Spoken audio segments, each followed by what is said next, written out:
Halfling Friday, friend. Welcome to the Swift Wing Speakeasy. Here, the only thing you can predict is a good time. We are your home for news, reviews, and daily discourse. However, on Fridays, it's more often disorder than discourse, so please join in the conversation as we discuss life, liberty, and the pursuit of fandom. As always, if you want to support this channel as the world falls apart, please leave your questions and comments on our Streamlabs link that we have provided in the description of this video.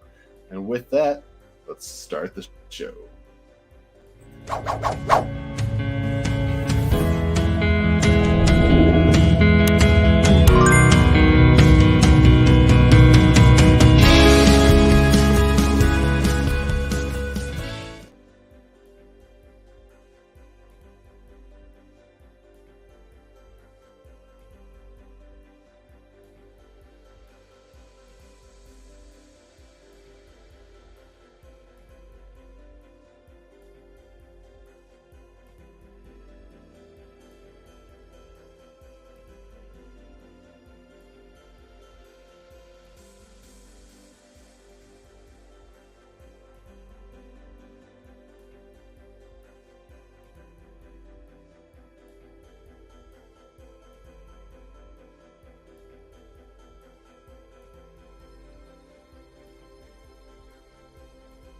Apologies for the technical difficulties. My internet is taking a nosedive off a shallow cliff. There we are. Hi. Wow, you can actually see the beads of sweat. It is humid as hell. Hey, everyone.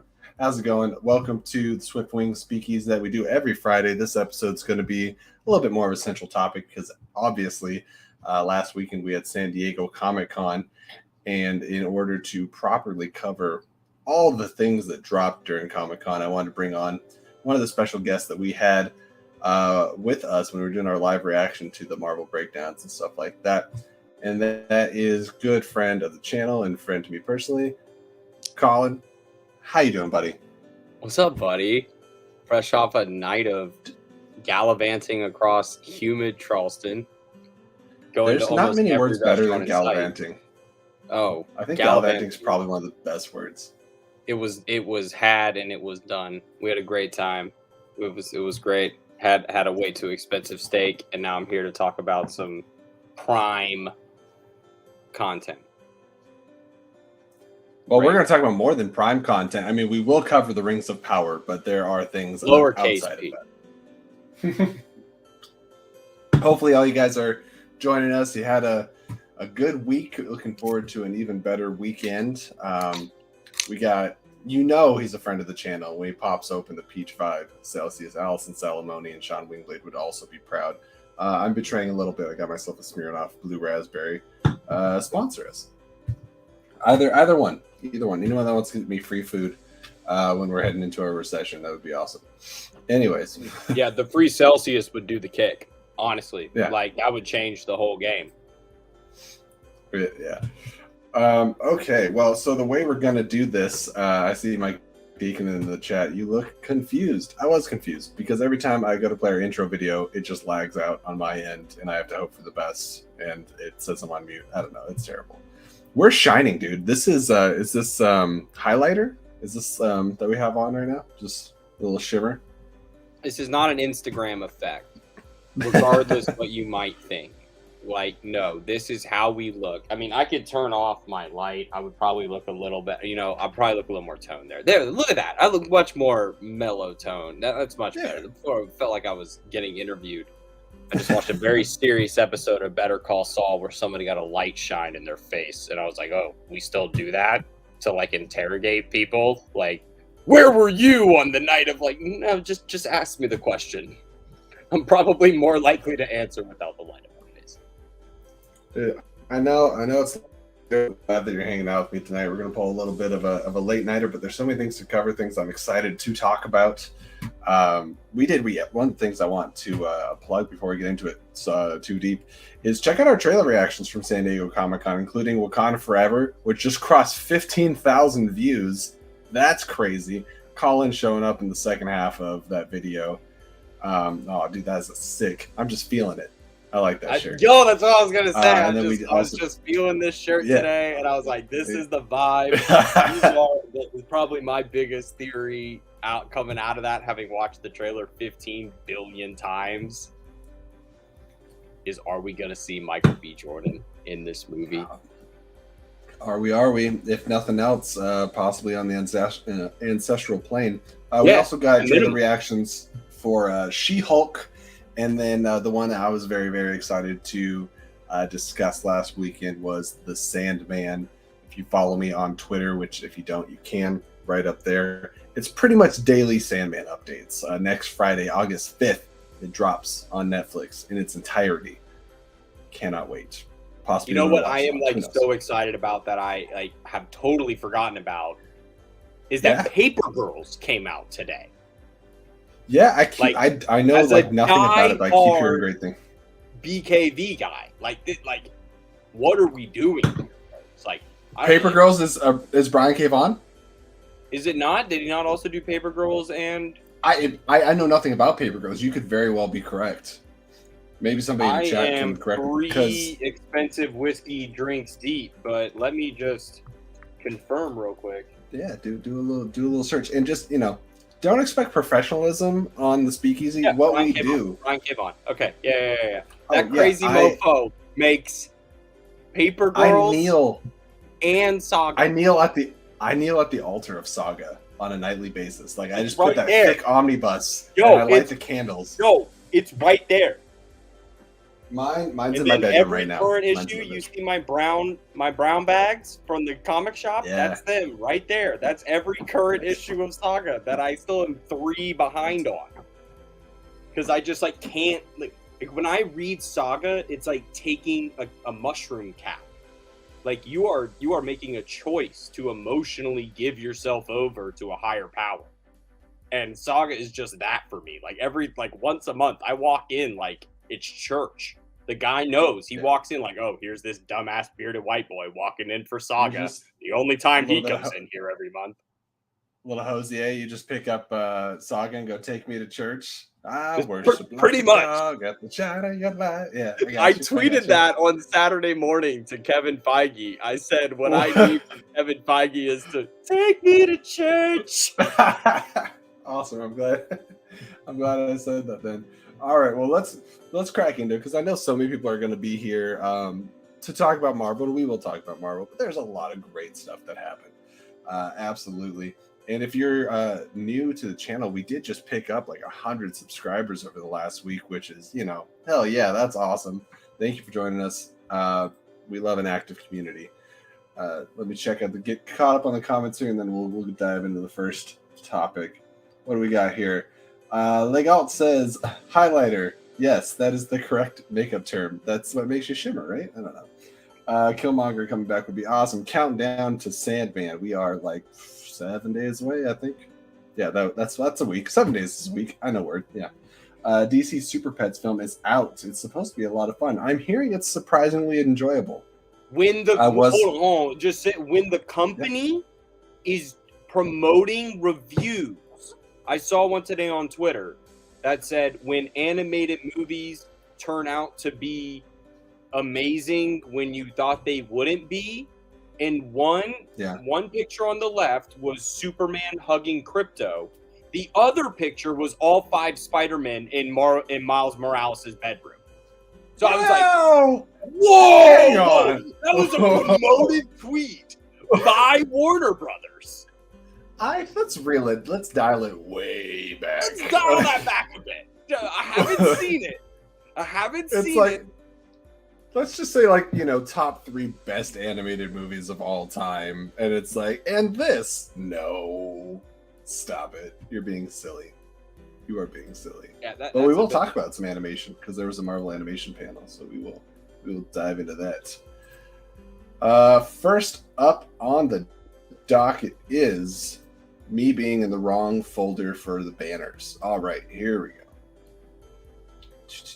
All right, surprise of the con, low expectations, but then we got our Dungeons and Dragons Honor Among Thieves trailer with Chris Pine, Sophia Lillis from It Chapter 1 and 2, and who else? Hugh Grant, the always amazing Hugh Grant. You are burying the lead here, sir. I'm bearing the Jesse lead. John Paul is in this movie. Like, what the people really came here for. the Bridgerton stands. Who has been on a tear this week of media. He has been everywhere. You know what? He also provides the voice of Orpheus, which is the son of Dream in the Sandman Audible. So there's that for you. Amazing. And you ready for another sings. fun fact? I go on these kicks at like 2:00 in the afternoon when there's nothing to do in my hour before I go into work. Because when you work in sports, you don't start your job until 3:00 in the afternoon. And I found one the other day that was like, oh, did you know that Regé John Paul was in Deathly Hallows Part 1? And lo and behold, Jimmy Fallon pulls up a picture from the wedding scene when the Patronus comes into the room. He is standing right behind Hermione and Ginny as they're all watching the Patronus message come in from Kingsley Shacklebolt. And I was like, holy shit, look at that. And my girlfriend and I, who are diehard Potterheads, were like, didn't know that. But D&D, I am very excited for this movie. This was not the trailer I was expecting. I was expecting something more studio-y, and this seemed like the studio just kind of let them do what they want, which seems to be a blast. Just seems to be throwing shit at you. Like, whatever was spewing out of that dragon's mouth was not fire. It looked like it was throwing oil on the ground. Yeah, like sludge, and then it lit the sludge on fire later. Like, it was so cool. It was so unique. It was definitely like somebody just came up with it in a dungeon guide. Like, they were like, and this dragon will spew sludge. One of the problems with adaptations of D&D, or when people talk about doing D&D, is it really quickly falls into a generic fantasy genre. And D&D has so many unique elements to it. And what I didn't understand about some of the pushback with the trailer is Dungeons and Dragons is fun and funny and a great time. And if you are out there playing and like role playing with your friends and playing D&D, it's usually chaotic. There's often drinks involved, and you're having a good time. People are doing stupid, dumb stuff. I'm the king of doing stupid, dumb stuff. Like I'm a immature like necromancer and when I play, and I'm always off the walls. And so when I saw the trailer, I was like, oh yeah, this looks like a chaotic mess, but like a well directed chaotic mess, and I'm absolutely here for it. Plus we got like it was the owl bear, right? Definitely just like a druid of any kind, which is like so dope. Like, I played a druid in World of Warcraft for a little while. Like, so dope to just run around as a bear. What? And my wife, who happens to also have red hair, is a druid when we play our campaign. So that was cool to see. Hugh Grant's always a delight. I think my favorite thing I've seen him in recently was, did you see The Gentleman? I have not, and I want to. The Gentleman's fantastic. I didn't see it. And Hugh Grant, one of those movies where it's like, if my girlfriend saw the trailer, she would be like, yeah, I want to watch that. And if she happened to catch me watching it, she'd be pissed. Sure. So I have to like strategically like, okay, I guess we'll watch it eventually, but then I have to remember it exists when we're flowing through the 5 apps of things to watch. Absolutely. Currently, it's just been a lot of murder documentaries, a lot of Nazi documentaries, just going deep on documentaries. And Westworld. Nothing wrong with that. Well, speaking of documentaries, I also want to watch the ILM. Yeah, I haven't yet. Lauren, I think my wife binged it already. So, well, Matt Thomas watched it like 4 weeks ago and told me all about it. So, I can't wait. So, please let us know what you guys thought of the trailer for D&D Honor Among Thieves. And what do you play in your campaigns? Let us know what you play in your campaigns. Oh, I play. I was last campaign I played in was like a superhero campaign. It's pretty cool. Kind of mirrored my Gaia combination off of. I like the Superboy idea of like a being forced into existence from the DNA of 2 completely different people. Like, that is just very unique to me. I'm an immature. Are you making a Young Justice reference, friend? Because look, I'll ride that train. Has there not been a 5-hour long Young Justice podcast yet? Because listen, the the last season of television I just watched from Young Justice was more therapy than I've ever been to in my entire life. And I loved every second of it. I cried in more post-credit little things in that show, like the spoilers when Superboy's dog is just by himself, sad because he thinks he's dead. And it's just the whole post-credit scene. I'm about to cry right now just thinking about it. Like sometimes you get Wolf being alone and sad, and then sometimes you get Lobo regrowing from a thumb. Bro, what? Like, oh my god! Like Young Justice is just like, oh man, I could watch Young Justice every day. I've watched it since the beginning. Like, I'm a DC Universe subscriber. Yeah, absolutely. I used to be, yeah, and I watched Swamp Thing in its entirety when that show dropped. That was canceled way before its time. The DC Universe had some fun stuff. Courses taught on the production of that show. Oh my goodness, yeah. How to not get enough money for your production 101. Well, if you do follow us on Twitter, you'll see that when I posted about this video that we're doing, I said who won Comic-Con. I didn't say Marvel or DC because that was never close. But I said, did Marvel Studios win, or did fantasy as a genre win the day? Because we had Lord of the Rings, House of the Dragon, and D&D, stacked trailers, really fun projects, extremely anticipating all of those. So let's get into... Here's the way you get somebody's pick. What did you watch this week? What did you go out of your way to go back to this week? Because I'll tell you what I did. I went back and watched every Sapatnik directed Game of Thrones episode I could find. And I was like, I am ready. I am so ready for House of Dragon. Like, I am ready. And when you layer on top of it that Lord of the Rings is also coming out like 2 weeks later, like I'm trying to process that I have 3 episodes of Westworld left. Sprinkle in a little. HBO says, good, cool. I'm glad you enjoyed that. You have 6 days to get prepared for Game of Thrones to come back. I'm like, okay, whoa. And then Jeff Bezos says, hold on, I paid $10 billion to make this Lord of the Rings show. So you're going to watch this too. And I'm going to watch every second of all of it. And I can't wait because they're just going to be 2 completely different things. I think it's kind of sucks that they're coming out at the same time because people are going to be forced to compare them. But I will be one of those people that is enjoying them both for what they are because they are trying to accomplish completely different things, even though it seems like they're comparable. Yeah, really not. You know that meme of I'm not good with South Park. It's Stan's dad, where he's just like laying in the chair and he's got like. Yes.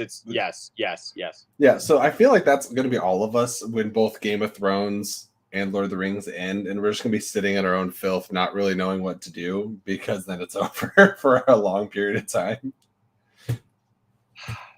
But then it's like, is it over?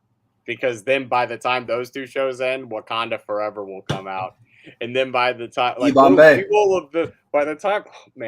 August, oh my God. August rolling into September is fire. And I know it's getting annoying for a lot of people, but I'm going to keep doing it because I feel like it's getting drowned out in the socials.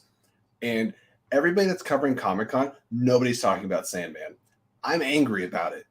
I'm like, it's a big show. Should be talking about Sandman because it is a project that has dealt with being like kind of starting and canceling over and over again because like Neil Gaiman could never come to terms or agree on an adaptation because they always want to take too many liberties. Either that or they wouldn't give the budget necessary to bring this to life. And we're going to talk about it more. It's one of our full topics, but the fact that this is happening, the fact that all the clips and trailers and everything they've released look fantastic, the cast is amazing. Please give more love to that show. It drops next Friday. Let's get on with it. All right. I think that's going to be a big deal is that Netflix does not have another major release for a little while. So the push that you saw from Netflix for The Gray Man, from Umbrella Academy, you will get that for The Sandman. So, I mean, I think that Comic-Con, it got kind of pushed in, got kind of pushed below. But when you log into Netflix, there's some power to that. There is you can argue there's more power to being the leading thing on Netflix than it is to have a good trailer come out of Comic-Con, because there have been some Honestly, shitty things I've seen in the top 10 of Netflix. that's facts. Like And Chips. honestly, Like Chips, y'all. Chips is a top 10 movie right now on Netflix. What are we doing, America? Get your shit together. Like, I just watched Old School on Netflix. That should be a top 10 movie on Netflix, not Chips. and Sandman's also fantasy. It goes into like the dark horror elements of fantasy, but it's there. It's their Art. American Gods. Yeah. It's Yeah. their more intellectual, thought-provoking thing. So Also Neil Gaiman. So yeah. Right, exactly. Yeah. So they did a good What's job. What's crazy to me is I looked it up, and Neil Gaiman wrote Sandman when he was like 29, and I still think it's one of the best things he's ever created. I'm 28, dude. The best thing I ever made was a baseball video. Nice. I'm 29, and this stream could be the best thing I've ever created. So let's see how that goes. All right, moving on. We talked about Jeff Bezos, so let's move right into Amazon's Rings of Power. What probably overall, if you just tested the zeitgeist, this is probably the most anticipated show right now across the board for anyone, anything. Like if it's not your bag, that's fine. Before Saturday, I would have totally agreed with you, and then I saw Daredevil Born Again and almost had a chicken pop out my ass. All right. Let me rephrase that. In the very upcoming foreseeable future, like let's give a 6-month window. This is the most anticipated show. Yeah. All right. What did you think? House of Dragon, is it House of? It's House of the Dragon, right? It is House of the Dragon. Yeah. Yes. Okay. I had to get that straight. Because it's Fire and Blood. Mm-hmm. So there's it's a different book that it's based off of, and they changed the name for the show, and they did the thing. But it's like right there. I mean, it is like literally right there. And the only reason is because I saw Lord of the Rings when I was like 7 years old and read it when I was 5. Like, I had the first book when I was 5 years old. I didn't understand what was happening, but I could read it. Game of Thrones I found when I was like 17, and it was kind of like a fantasy sexual awakening all at the same time. And you're like, what is happening here? But Lord of the Rings is just, it's like, you're there for the storytelling. Game of Thrones, I'm kind of there to see how much money can you throw at these dragons. So I'm coming at this from different perspectives. I don't really care what happens in Game of Thrones. I kind of really care what happens in this Lord of the Rings here. That's all fair. And there's shit you haven't seen in Lord of the Rings that you're gonna see in this show. Well, we're gonna get the full backstory of Aragorn's people. Like, that is just gonna be some wild shit. But we're also gonna run into we're gonna see the birth of the hobbits, basically. People. Mm-hmm. You're gonna see like Lost Kingdoms are going to become a thing this year, where we're gonna go deal with shows that deal with kingdoms that get flooded and they all die or they lose contact with the world, and that's gonna happen 3 times this year. I think people might get a little tired of it, but this is gonna be the first one. I'm going to repeat myself. I said this on News and Views last week, which, by the way, if you guys aren't watching News and Views, we do it every Saturday morning. It's me and Scott Fox, and we talk about whatever the biggest news is of the week, which is kind of a little bit of what we're doing today, but this needed a longer video. Anyways, one of the things I brought up is one of the reasons I'm very excited for Rings of Power, more so than when The Hobbit came out, is this is going to be an exploration of Middle-earth. This gives us time to live in this world, to understand the different races and backgrounds and the cultures of Lord of the Rings, and really go into the lore and the mythos. And just in this trailer, the world feels so lived in, and that's something that I'm really excited to see. I really need to see the Balrog. So someone else said it. Legoland nailed it. I need to see Sauron be a damn werewolf. I need it. There's just some shit in some of these old Tolkien books that is just so wild and out there that if they do it right, this is going to look really dope. And you could have seen there was definitely some work that they did between the first trailer and the last trailer that we've seen on the effects that make just blend. And maybe they were trying to test the waters of hype or whatever, but I really wish they would have waited for San Diego, honestly, because every time they've dropped like a trailer, there's a lot of talk about people being like underwhelmed or like where's the budget. And in this trailer for San Diego, I was like, my lord goodness, there's the whole display of the budget. It looks beautiful. The music sounds fantastic. The threat feels real, which is hard to do in a prequel series. Yeah, you already know what the threat is. But they got me invested all over again. They kind of got you there, though. You know what the threat is. Yeah, but it's, in reestablishing Sauron, and, for the majority of the Lord of the Rings trilogy, he is an eye in the sky, right? To give him a physical presence that we get to sit with, that we get to fear, I think is works to the show's benefit. Giving him a physical form, allowing him to like take some like actual whacks at people aside from a pretty boy on the ground and watch him get his finger chopped off. Like it would really do well to validate the eye in the sky. Like if they do this right, you're like, yeah, that guy's kind of crazy and he's so powerful that he can turn his energy into an eye and all this crazy shit. Like you have to believe that this guy is this powerful. But what I think this show is going to do is kind of grow the myth, right? Like that's part of it. Like when the old man grabs the boy's arm, he's like, "Have you heard of him? Have you heard of Sauron?" And I'm like, "Oh shit!" Oh, like, oh shit, this is crazy. And he kind of grabs his arm like he's like gonna Death Eater him. Like he's kind of gonna like stab a wand in his arm or some shit. Or something. Yeah. And you're just in immediately because there are believers in this old myth. So it's kind of like the stuff you never really got to see. Right. It was just, he was already established. Like in Harry Potter, you never really got to see like the Voldemort believers believing. Or we never got to see in the graveyard, and you just were like, "Oh, he's evil. He probably likes the bad guy." But you didn't get to see Voldemort truly in his prime. We got to see his resurrection. It's very much the same thing with like Sauron. We got to see round 2 with Sauron or whatever we didn't get to see. I guess this is round 2. This is round 1. This is round 1 with Sauron as the main bad in the second age, because in the first age it's the first Morgoth, the first Dark Lord, who Sauron is there, but he's not like the dude, and then he becomes the dude. Okay, yeah. Simple Middle Earth history here on Flick and Reel. So basically, what you're saying is we're looking forward to Amazon's Rings of Power and seeing Galadriel and Elrond. And Sauron would be cool too, because in the books you read, he's a fox, stone cold fox. So we got to shave that beard if he's the dude from the meteor. We got to trim that. Please do that. Yeah. Before we go on to our next topic, just a reminder down below, if you guys want to help the channel grow and help us invest in, especially for me, your boy needs a new computer because this thing is running like a doo-doo. Anyways, so that's streamlabs.com/flickandreel.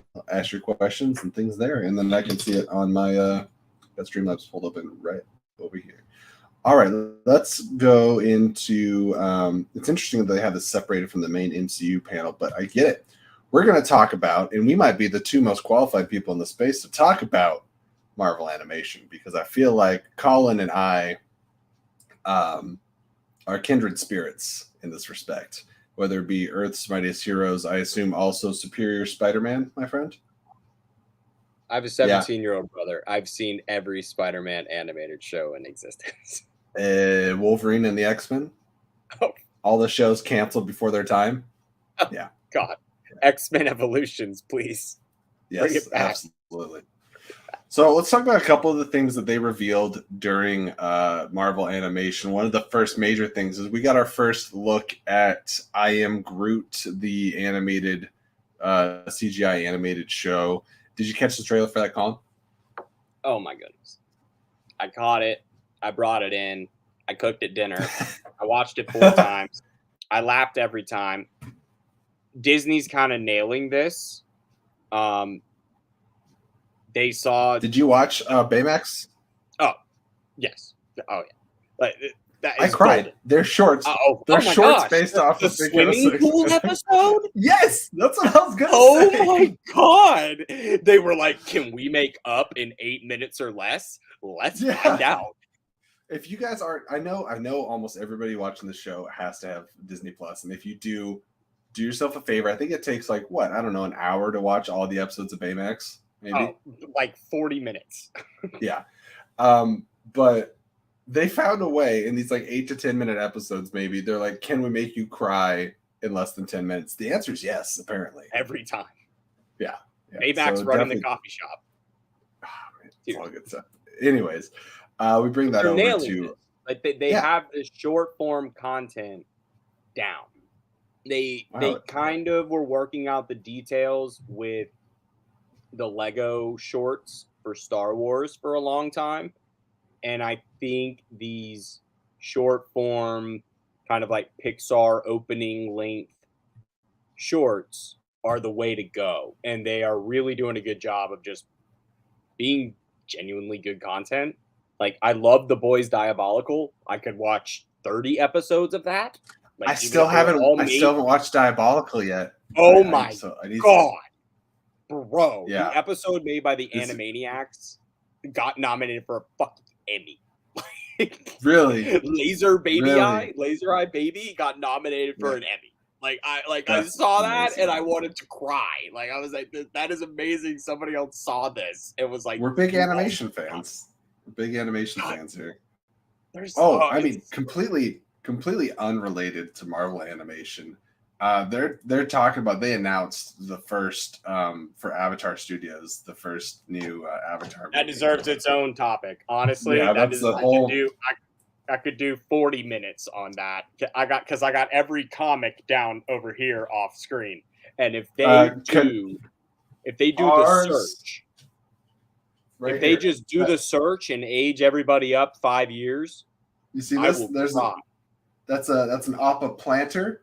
There's the glider. There's another Appa. There's an Appa backpack right here, and then there's like 3 comics. There it is. Okay, there's so we Appa. got the Appa Funko Pop. We got the Cabbage Man Funko Pop. We got the Korra Funko Pop. We got Toph. We got Aang, Zuko, Iroh, more Aang, and more stuff down here. One of my favorite videos, light spoilers for Legend of Korra, anybody that hasn't seen. I love how this is Marvel animation, but this is why you come to the Speakeasy, because we talk about whatever we want. But so I binged through all of Avatar with my wife, girlfriend at the time, and then we went right into Legend of Korra. When Iroh appears to Korra in the afterlife, the way my wife sobbed so hard, like just like choke cry. It was so precious, but also I was crying as well, so I really can't comment on it too much. No, seriously, if they do the Search comic, this is a wrap. Yeah, this is a wrap. Like, I'm also looking forward to everybody up 4 years. Kyoshi. I don't care. They're gonna do something with Kyoshi. I think. So they're gonna. What I think is gonna happen is they'll do this movie. They'll do a Kyoshi. Then they'll do another Team Avatar movie, because people will be like, "You bet you're gonna give us another one of those?" Like, it'll be a really good line of cocaine, and then they'll give you. It's a Dave Chappelle meme. You want that really, really good stuff? Like, you gotta come back for that really, really good stuff. And then they'll hit you with is it Yan Wu, the first one, the first Avatar? Maybe. Yeah. Then they'll hit you with that, because they just came out with a book for her. Well, the first Avatar was Dude, wasn't it? The one that got back in the Avatar series. There is a female airbending Avatar, which I think they may have just done a book for. Yes, yeah. She's the one that Aang reached out to right when he was trying to decide what to do about Ozai. Hunter, yes, that one. Yeah. That one. Okay, cool. But anyways, Marvel animation. Marvel animation. So yeah, we're very excited for Groot. It's going to be cute. I think it's only 5 shorts, so that's like, I'm not doing that shit weekly. For 5 shorts, I will wait. I'm just binge it. I'm gonna sit and binge it. They're not gonna release them all at one time. I don't think so. Maybe. I'm gonna put I'd put a bet down in Vegas that those are all gonna drop. If they're less than 10 minutes apiece, there's no way they're dropping those. Okay, I hope they're so. not I gonna hope be so. canon breaking enough to be. All right, let's talk about the most confusing thing released by Marvel Animation, and that Freshman is year. our most recent update on Spider-Man freshman year, which I really haven't been excited about a Spider-Man show since Spectacular Spider-Man ended. They can't get me again. And I thought this was an interesting idea. It says freshman year, so I think we met Spider-Man in his sophomore year in high school in the MCU, and we're like, okay, so this is going to explore that 6 months or whatever before he met Tony, and then these images. Yeah, and then these images come out at San Diego Comic-Con. It's like, hey, here's Doc Ock, here's Scorpion, here's like Kraven, and all this other stuff, and here's Norman Osborn. We're like, what? And they're like, oh, this is his introduction to the MCU. I'm like, that makes no sense. Until just a few days ago, the producer came out and basically said this is an Elseworld / what if story where everything up until a point is the same, but he meets Norman instead of Tony, which furthers my point of why does this show exist? I don't see a lot of need for it. I like the animation style. I like what we're being presented with. Can I tell you why I think this show exists? Because they are going to be it's pretty conspiratorial. There was a lot of money that was put aside and dedicated to the Donald Glover Deadpool show that didn't exist. Okay, no, we're on a different really feels like somebody was just like, hey, we got a bag of cash. What are we going to do with this bag of cash? Oh. And they were like, well, we can make a Spider-Man animated show. People like Spider-Man. Deadpool, then who's next? Really quickly, Ambling, love you so much. Not a chance in hell. I would never. That'd be like comparing a Wagyu steak to like a Burger King cheeseburger. Yeah. You know what might compare to Into the Spider-Verse? Across the Spider-Verse? Probably. Is there anything else I'm missing in Marvel animation? So yeah, freshman year. 97, we got that sexy looking Magneto with a big ass M on his chest.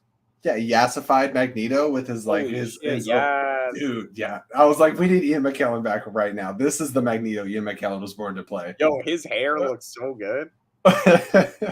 All we know about it is that I think they said it takes place 4 years after the initial series, and Magneto's now leading 2001. Yeah, I guess so. Magneto's leading the charge. Wait, what? Crossover. Magneto's leading the X-Men. Xavier's disappeared, and we get some look at. And they really are staying true to the old style animation, which I love. I will binge the hell out of this show. Just do it. You grow up with the X-Men animated cartoon? Yeah, absolutely. Fox Kids. Light spoiler, but was there a little tune in Miss Marvel that made you feel something? Like, I'm sick and like, just give it to me already. And to anybody out there who's pissed off about it, like, she was gonna be a mutant anyways. And then Ike Perlmutter said, "No, I want to make Inhumans a thing." And then Kevin. Can we talk about how Ike Perlmutter is just the worst? God, he is the worst. Like, we're like, I won't get into it too much, but I feel like Bob Chapek is like starting to be like Perlmutter Part 2. Different positions of authority, but man, he sucks so bad. And he's such a what's that? Garbage. Yeah. They're both I have so many words to say about Bob Chapek, and I've totally given up. Like, I don't think I want to work at ESPN anymore. So I can just say whatever the fuck I want about Bob Chapek. But hopefully, I don't think he's gonna last another 2 years. That's a whole nother podcast. It's Chapek sucks. Kevin Feige next Thursday. Yeah.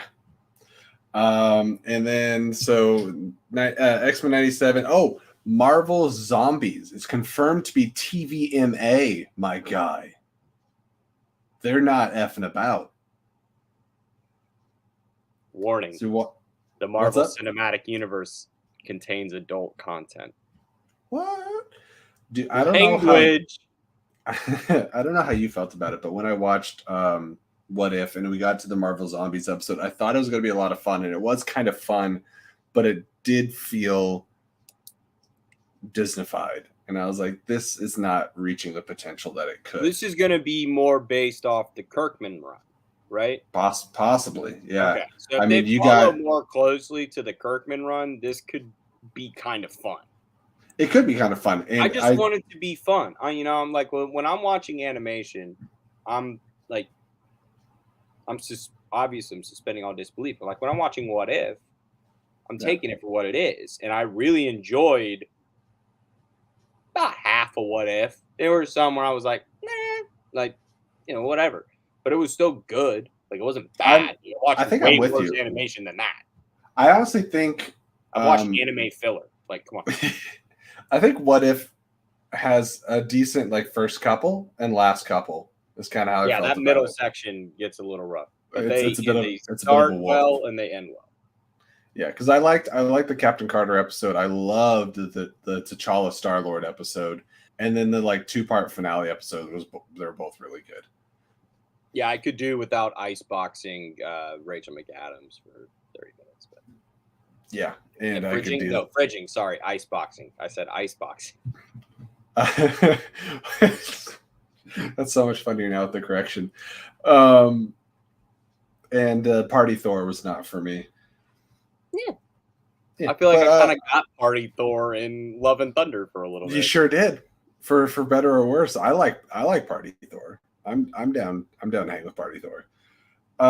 And we do for the images for Marvel Zombies, we saw a zombie Icarus, which is terrifying. Get that away from me. And that's well, it cracked me up. Somebody was doing the breakdown of the teams, and it's like, all right, on the zombie side, we have Zombie Wanda, Zombie Icarus, and I was like, you lost already. You're already dead. Like, and then they're on the hero side. It's like we have Yelena Beleva. I cannot say her last name. Yelena Beleva. Yeah, Yelena. You have Yelena. You have Katie from Shang-Chi, and it's like naming all these people. I'm like, bro, you're dead. You're so dead. Katie might get to shoot an arrow. Yeah, right into Icarus's throat. First try. I wonder when is What If coming? Maybe December, October. I think December and October might be too soon for What If. Yeah, that's probably like that far March or an April thing. That'll probably be next spring. That'll probably be the in between MCU theatrical releases. That'll probably be along with Secret Invasion sometime around there. Iceboxing doesn't have the same ring to it. Yeah, but I might start using it now instead of fridging. It's like, man, I just really didn't like how they iceboxed that girl in the movie. All right. Well, moving on from Marvel Animation, what's next on the itinerary? Oh, the wet fart of the SDCC. Let's talk about the Warner Brothers presentation and everything that they brought to the table. We just got to two end things. with John Wick. We can end with something good. Yeah. Well, John Wick was Lionsgate, yeah. Oh, was it? Yeah. Another podcast I listened to said it was Warner Brothers, so I just believe them. The Warner Brothers presentation is just Shazam and Black Adam. That's what we're talking about. But I did forget. We'll cover it really quick because I forgot to add John Wick on the list. It's 1 minute of fire. Yeah. But you also didn't have to tell me anything. Like you could have been like John Wick Chapter 4. I'm like, cool. When does it come out? Winter tickets. Let's go. Donnie Yen, Bill Skarsgård. Not just that. Donnie Yen blocking bullets with the sheath of a blade. Oh, it's silly. Not even the blade. It's silly. It's ridiculous. It's like it's made of vibranium. He's blocking bullets. Haruyuki Sanada, am I saying the name right? The gentleman that was in, I think, Last Samurai. He also played Scorpion in the newer Mortal Kombat film. Sorry, it sounded like you said Yuki Tsunoda, who's an F1 driver. That wasn't that. Wait, F1 is in 8 hours. I got to be up in 8 hours to watch F1. Yeah. Anyways, he's a badass. So Ian McShane back again. I love the John Wick movies. I don't know if you can call them a guilty pleasure or just a pleasure. They're kick-ass. Halle Berry. Hiroyuki Sanada. Yes. Thank you. I was close. I kind of mumbled the first name. I was like, Sanada. Yeah, you got it. Bill Skarsgård, Lawrence Fishburne, Asa K. Dillon back, Scott Adkins, Donnie Yen. Scott Adkins is in this one. Yeah. Scott Adkins is my boy. Yo, this guy's a stack. Robin Lord Taylor's in this movie. He was in one of the other ones. Penguin, right? Yeah. It's a short. He had a very small part. He's just one of the people that like call in the hits. And my spiritual patronus, Jason Mantzoukas. Beautiful. Anyways, so back to the Warner Brothers presentation. You can tell how badly we want to talk about it. Yeah. I think they kicked it off with Black Adam. Yeah, because The Rock rose up out the ground like Jesus Christ. Yeah, and then shot lightning at the crowd. I think it's funny. This is their next, other than Super Pets, this is their next movie on the docket. And they're like, here's a 1-minute sizzle. And I was like, what? You watched that trailer? Of the DC universe is about to change. Dude, I cannot tell you how much I do not give a shit about this movie. I have never wanted to watch a movie on HBO Max more in my life. Dude, because I think the people that are going to show up to the Thursday night screening of this movie, the majority of them might be some toxic ass mofos, and I don't know if I want to deal with those. That's true. Oh, it's people gonna wait for the credits, and when the credits hit and there's no Henry Cavill, they're throwing popcorn at the screen. Right, like they all showed up like wanting something they knew they weren't gonna get. Like, just go watch a movie, asshole. Like, it's Multiverse of Madness all over again. Everyone thought they knew exactly like all the things that they were gonna get and speculated up to high heaven, and then none of it happened. They're like, this movie sucks. I'm like, Like, how can you speculate on a movie that you don't even know what Earth it takes place on? That's the whole part about this movie, where it's like, are you going to be this world savior? I'm like, yeah, if he's on like Earth 99. So, but like, he's definitely not in whatever universe they're in right now. Fellow fan of Young Justice, you are probably like me, a fan of Dr. Fate as a character. Yeah, they're really going to fuck this up. Oh yeah. So I got really excited when they said the Justice Society was going to be in Dr. Fate. I was like, great. Couldn't give less of a shit about Black Adam, but give me Dr. Fate. And they said Pierce Brosnan. I said, great again. Excellent choice. And I'm watching these trailers and I'm like, why is this helmet off so often? You know, this movie's going to, it should start with Dr. Fate, but it's going to start with The Rock's kid dying. Yeah. And then he just like goes into the thing, and then it'll cut to Dr. Fate, but you'll watch the Dr. Fate scene and be like, this should have been the movie. I can already tell that's how I'm going to come out of that movie. I've been like, Pierce Brosnan should have either been A, given a 4-episode HBO Max show, or B, given a movie. Because Dr. Fate is a lot to just bop into a movie, because they tried to do that shit in Smallville, and it did not play. So here's the quick education for those that don't know anything about Dr. Fate. Dr. Fate, it's been a couple different people. In Young Justice, it was Zataro, I believe, Zatanna's dad.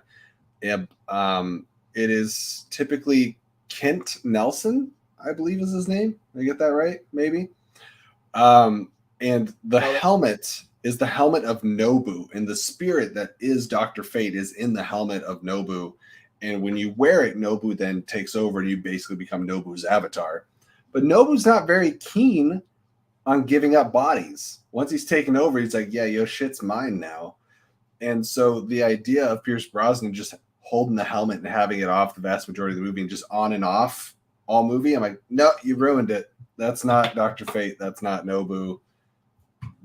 Is it Nabu? Not Nobu? Nabu. Garth, you're probably right.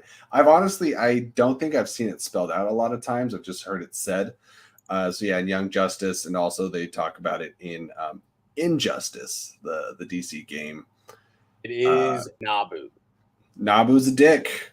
Because he is the Lord of Order. Yes. Which would be... Could you imagine, though? Like, just picture for a second that, like, here's the end credits scene of this movie. All right? It's going to be Dr. Fate. And then a Lord of Chaos will show up One of the 7 Lords of Chaos, 6 Lords of Chaos will show up. And people will be like, what the fuck is this? Why does this teenager have a cat? And then me and Jesse will be like, oh my God. Like losing our shit. Yeah, exactly. Oh, what's that? What's that shithead's name? Me, me with the cat. It's something with an M, right? Oh shit! Somebody in the chat, hook us up. Who's the annoying Garth? guy? I'm sure Garth knows. Dude, I want to throw punch that kid every episode he shows up. I'm like, ugh. I think it's really unfortunate. What is it? Clarion. Okay. I think it's really unfortunate that I was more excited for Dr. Fate than like any of DC's upcoming films, and noticeably absent from the roster was the Flash. Who? Yeah, exactly. Yeah. Sorry, did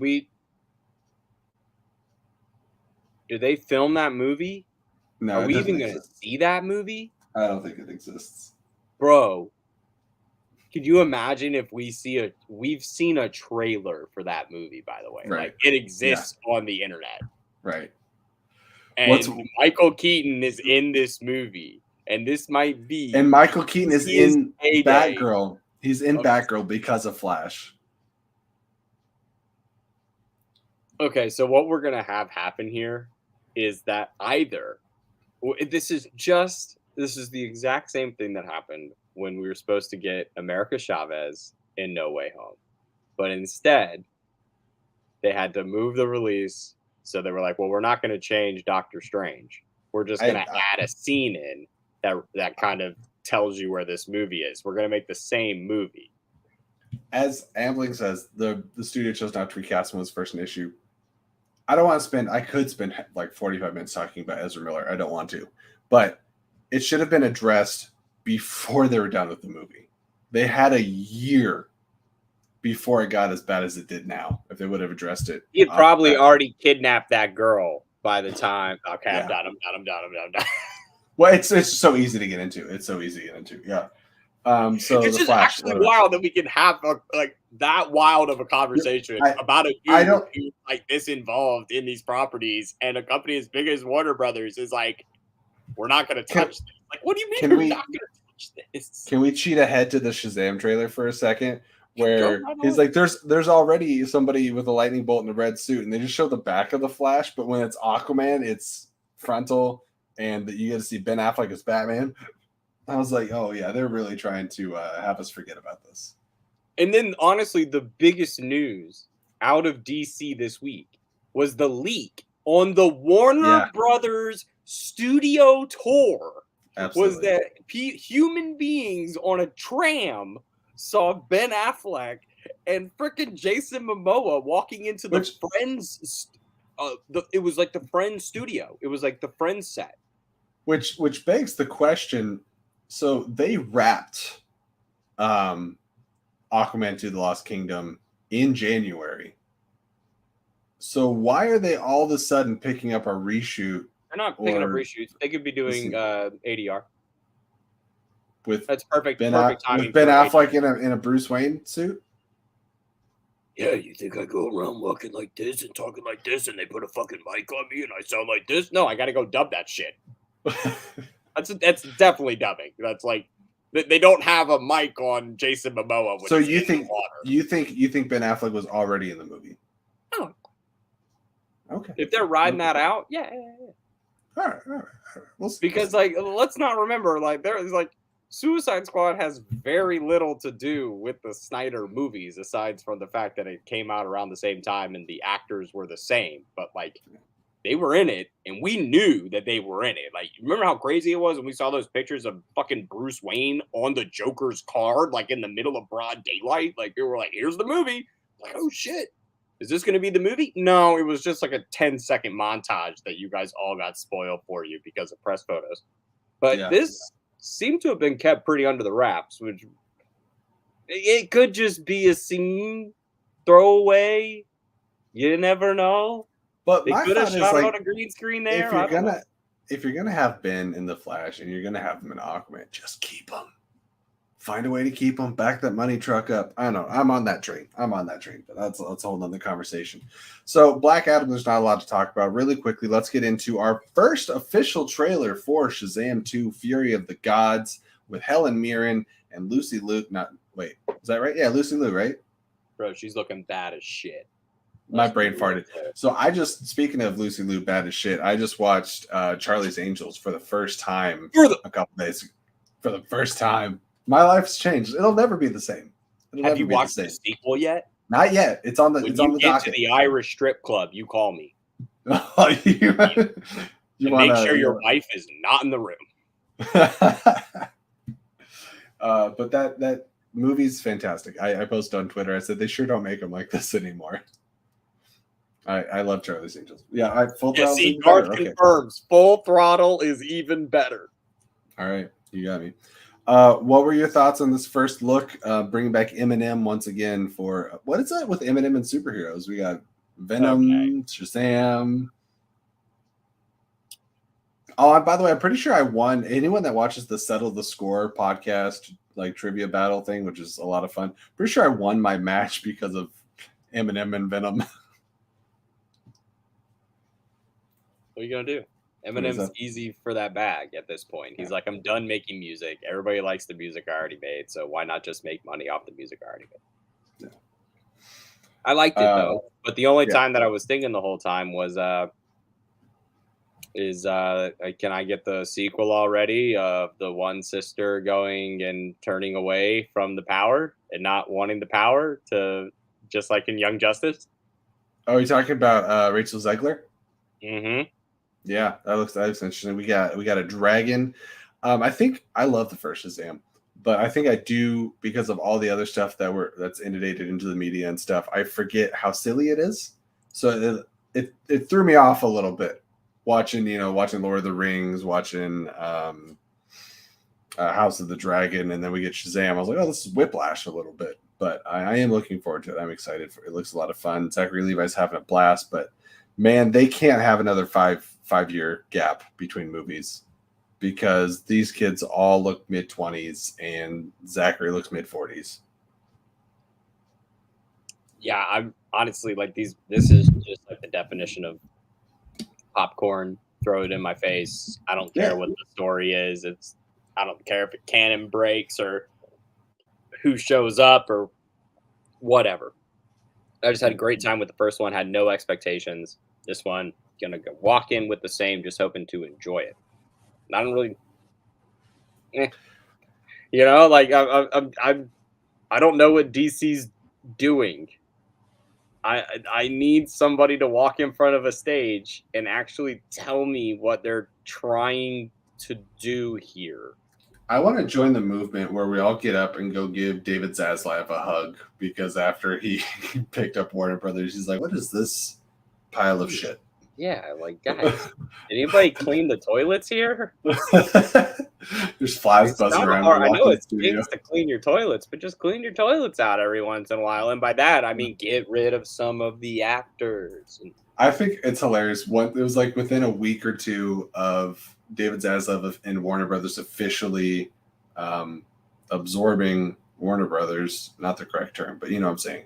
Right. It's like it says the Wonder Twins movie has been scrapped, and I'm like, Zaslav was like, "What are you doing?" And then he picks up he cancels a Batmite movie. What the hell? Get this out of here. He cancels like the entire CW verse. He's like, "Kill it, stop it, end it." I just don't know. I just have no idea what they're doing. I have no idea where they're going. It's like where people were faking to think that they didn't know where Marvel was going, or just chose not to watch the TV shows to understand where Marvel was going.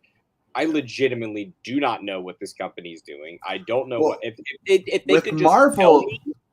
With Marvel, you know that they know and they're not telling you. With DC, they don't know. They don't know. They have no idea. Yeah.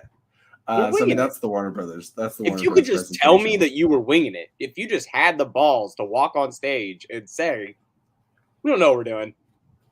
Yeah. You want to watch Batman? I wish. You know what's really honestly good? Our animated content.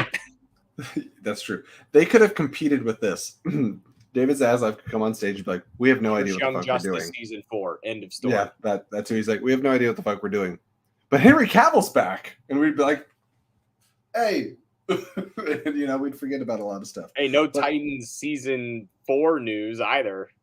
Yeah, I was really expecting some Titans. Or a Doom Patrol trailer? Huh? No. Did they wrap filming on that? I'm pretty sure. I think somebody said they saw a teaser they hadn't released at DC or not DC fandom. It was some I don't know what it was. So what's ironic, I think, is Warner Brothers. We could talk more about Daredevil Born Again than the entirety of the Warner Brothers presentation, and that's why they lost. That's why they could have dropped a trailer and basically it was a TV spot online that weekend and saved some money. It was a pile of hot garbage. The whole weekend for Warner Brothers was a wash.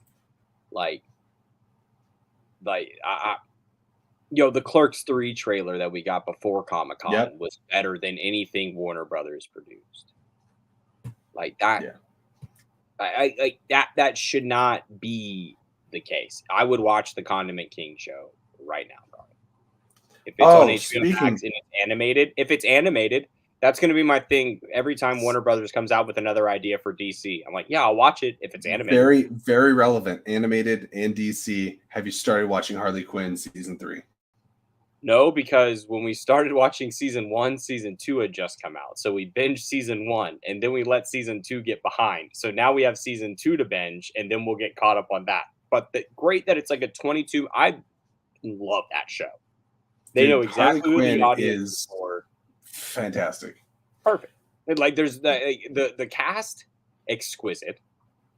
Like they just know exactly what to do. Just so you know, there's a line in this season where Harley Quinn is shouting at like paparazzi and says, "Tell Ben Affleck I upper decked his fancy soda stream."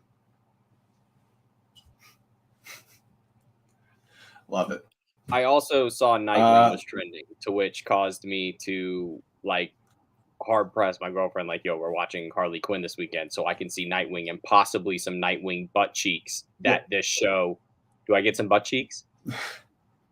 Do I get a behind shot of Nightwing?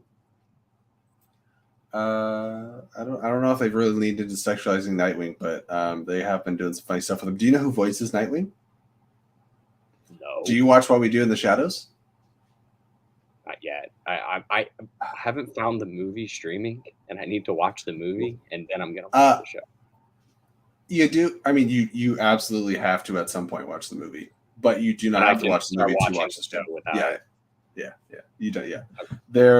They're only connected by concept because Taika Waititi even shows up in the show playing a different character than he plays in the movie. They're not like super connected. Yes, but as Garth McMurray said, Harvey Gillen from What We Do in the Shadows voices Nightwing. Oh, he does a fantastic job. Please. But moving on from the Warner Brothers presentation, let's get one of the things that I know you're very excited about because you brought it up earlier, and that is House of the Dragon, Game of Thrones. I'm gonna let you take this one mostly. All right, folks. So here's why you should be excited for House of the Dragon. Number 1, confirmed there will be 17. That's a 17 different dragons in this show. Point 2, Matt Smith. All right, point 3, moving on. Okay. Point 2, Matt Smith in dragon armor.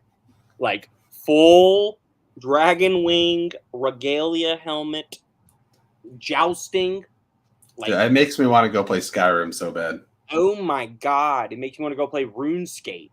Like, I just want to go do something crazy. Like, it looks so good. They have a budget that Benioff and Weiss would have shit their pants over in season 1 of Game of Thrones. Well, you have to if you're going against Rings of Power. 10 million an episode's not going to cut it. Shit, no. This is like at least 150. This is easy, $100 million an episode. HBO Max was like, yeah, we'll $100 million an episode is Amazon was $400 million for the season, and Bro, it's the Game most of expensive Thrones. show. Yeah, Game but Lord of the Rings is 4 times the most expensive Jeffrey show. That's Bezos crazy. also had to pay to acquire. That's Lord of the well, Rings. yeah, that's So there's- separate. It's like when That's somebody separate signs somebody from a like in a soccer deal. Like usually, if a player isn't done with their contract, you have to pay a release clause that's like Oof.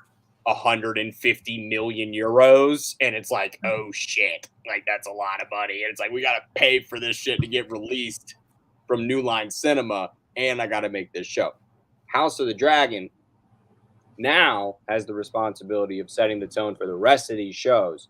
And if they're able to tell a unique story that is actually spanning 2 timelines, we are going to have 2 timelines in this show running concurrently. We have 2 different actresses cast as Rhaenyra Targaryen, the main uh, actress that we will see playing her. It's just like these what they are doing with this show is what Game of Thrones probably should have done, and it's tell a larger story.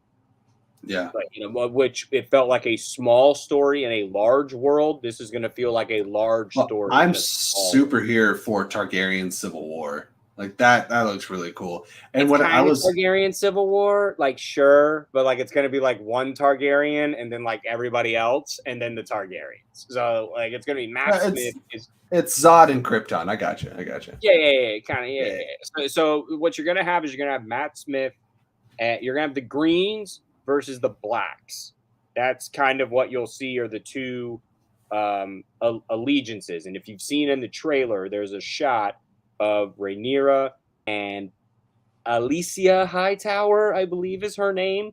The Colin's actress. going hard. I'm going real hard. I've been on my Game of Thrones shit this week. I went real deep, and so the Hightower, who is who grew up as Rhaenyra's best friend, then becomes her stepmom, marries her dad, and then becomes kind of like queen-ish kind of. And it's a really interesting relationship to see between these 2 girls who are growing up together, but then got thrusted into different positions of power. And then it's how one wants to hang on to it and not give it up. And it is crazy. Great thing to see is one of the interviewers at Comic-Con got every one of the cast members to say whose lines they auditioned off of.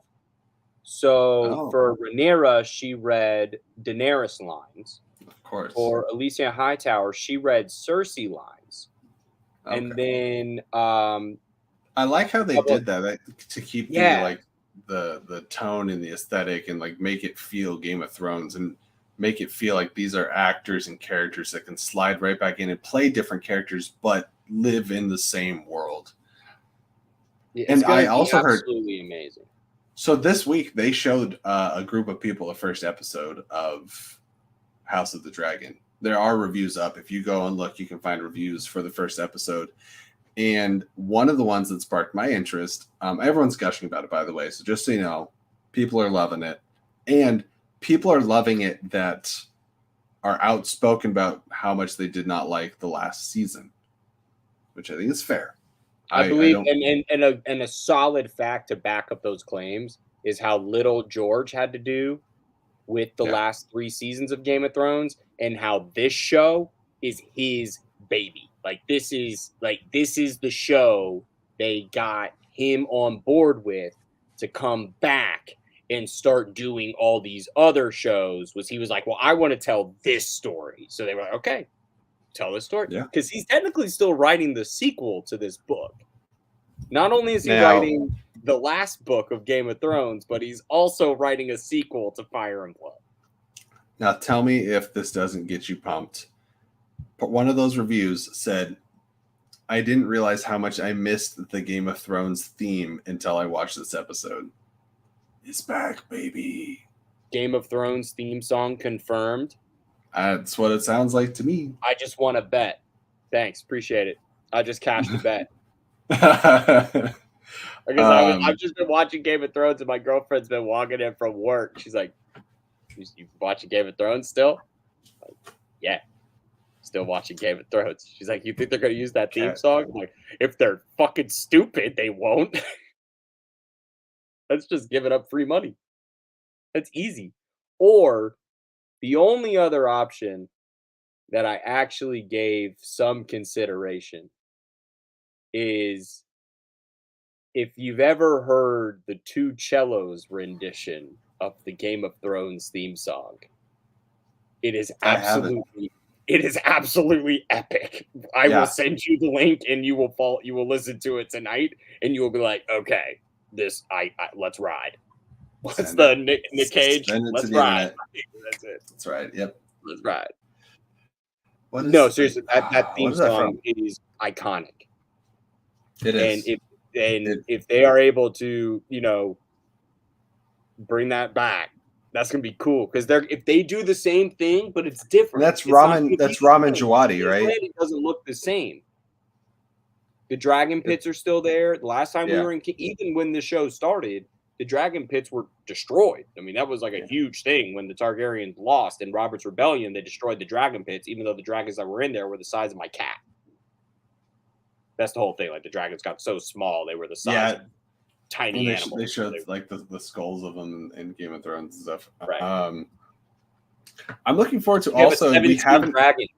That's and they haven't shown a lot of it in the last couple trailers, but there was a trailer where they had a Baratheon and a Stark, and I want to see. I know this show focuses on the Targaryen, but I'd like to see some of the lineage and backstory of some of the other families existing in Westeros. And what you will probably see, if anything, is the non-Targaryen families kind of creating that Seven Kingdoms vibe. Because the Seven Kingdoms kind of don't exist right now as we know them. There's all these other different lands. You have just like the wildly like mixed blood of these like Black Islanders with the Targaryens that cause this bleach white dreads that to just look fucking awesome. Oh yeah, they're metal. Like, they're metal as fuck. Yeah. Oh my god, like wig watch. Like as bad as they probably are look like close up, like the idea of them is pretty cool. But obviously that was probably because somebody walked up to George and was like, George, he had like 2 black guys in all of Game of Thrones. And one was a pirate. 2 black girls, like, one of them was a slave. Like, we got to do better, guy. We got to do better on this next one. So he was like, well, you know what? I always thought these Targaryens could be black. And he was like, all right, well, we're good here, George. Can I use that? Can I use that as a transition? Absolutely. So speaking of representation, diversity, and wokeness, and I mean that in the best way, because people are like, that's a swear word now. And I'm like, that's silly. It's silly that you're using that as like it's some kind of negative thing. But we're going to jump into Netflix and Neil Gaiman's The Sandman, which this is where I wax poetic about one of the greatest stories I have ever read or listened to on Audible. If you have Audible, listen to it. James McAvoy provides the voice of Morpheus. You have Kat Dennings as Death. You have Jeffrey Wright playing Destiny. There's so many. Riz Ahmed as the Corinthian. The cast is just stacked on the Audible. It's fantastic. And it's much more of an audio production than it is just like an audiobook. Anyways, that's one thing. That's what initially got me into The Sandman. And then from there, I started reading the comic. There's my entire Sandman collection right there back behind me. This story is amazing. I had just started getting into it like a couple years ago. And when the details about the show started coming out, when they dropped the cast, I said, fantastic, excellent. No notes.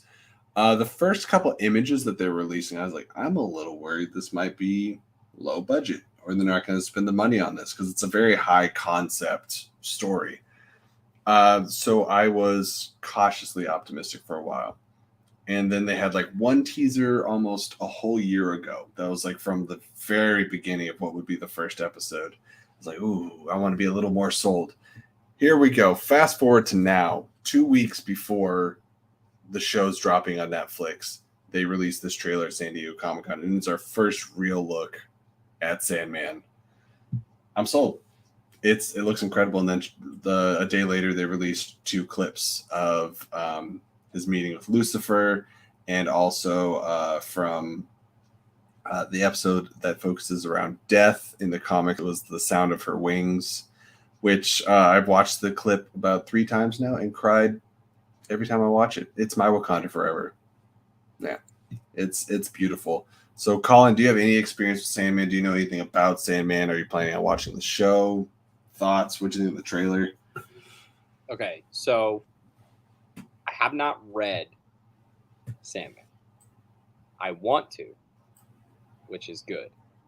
But yeah, now I kind of want to watch it and then read it. Everything I've seen is like verbatim. They're being faithful as hell. Here's where you got me. Jenna Coleman. Yeah. Immediately. Don't care that she's playing Joanna Constantine. Now, I don't care. A quick explanation behind that. Puts a cigarette in her mouth. I will fall over. Like, they're very strangely, like, I don't know what it is, but like, I watched Kim Wexler on Better Call Saul rip a cig. Oh my God, that's hot. I don't know what it is. Like, she looks good. Like, nobody rips a cig anymore on TV shows. Like, it just doesn't happen. It's usually like Butcher, and he's like finishing one, but it's like a spliff that he rolled himself and he puts it out. Just a good old cig rip. And there's nothing better in comics than when John Constantine walks in on a half cig conversation and he just spills some shit. I need her to come in here and just whack this place up, because I know this is where Constantine really gets to do the more deeper diving concept work, instead of when you make a Constantine. What I've vibed off of is that most Constantine books are trying to accomplish what Gaiman accomplished, and like I'm very excited to see this might surprise people, but Constantine pretty much is in like an issue of the story, which is cool. That's how they do it. Like, if she's in an issue, that's cool. They do. There's a lot of not actual time travel, but there's a lot of jumping around to different points in time in the story to tell the whole story. And honestly, you get to meet Joanna Constantine, which is John Constantine's, what do you call it? Ancestor. Thank you. From a couple centuries back. And you meet her a couple different times throughout. So that's how we'll get Jenna Coleman, and then we'll see Joanna at some point later. Yeah. What they've decided to do is have Jenna Coleman play both roles. So she's going to be the ancestor and the current. And so it's not as much gender swapping as some people think that it is. Also, they have a struggle to use John Constantine outside of anything that's like super DC related. But anyways, it's Jenna Coleman, so nobody cares, right? All right. Pretty much. I mean, the cast is absolutely stacked. Yeah. Like Patton Oswalt, Mark Hamill providing voices, Gwendolyn Christie, we were just talking about Game of Thrones. Kirby Howell Baptiste, I believe. She was recently in Cruella. I think she comes from The Good Place. Her scenes as Death so far have been phenomenal. Yes, she's been in The Good Place, some Barry. Veronica Mars. She was in the new Veronica Mars that they dropped. By the way, Barry is A1. Yeah, I'm going through that as slowly as possible, because when I binge it, I turn into an asshole. There's just something. If you watch more than 3 episodes of Barry in a row, you might get in a fight with your significant other. You might accidentally be an asshole that day. Why can't I think of her name? But yeah, Barry and her have one of the most toxic relationships. It's pretty terrible. It's so bad. Like when in the episode where he literally comes from killing a guy and then he has to do the show. And she's like, Barry, whatever you did to get to that place, do it every single time. And he's like, what? You're just so fucked up beyond belief.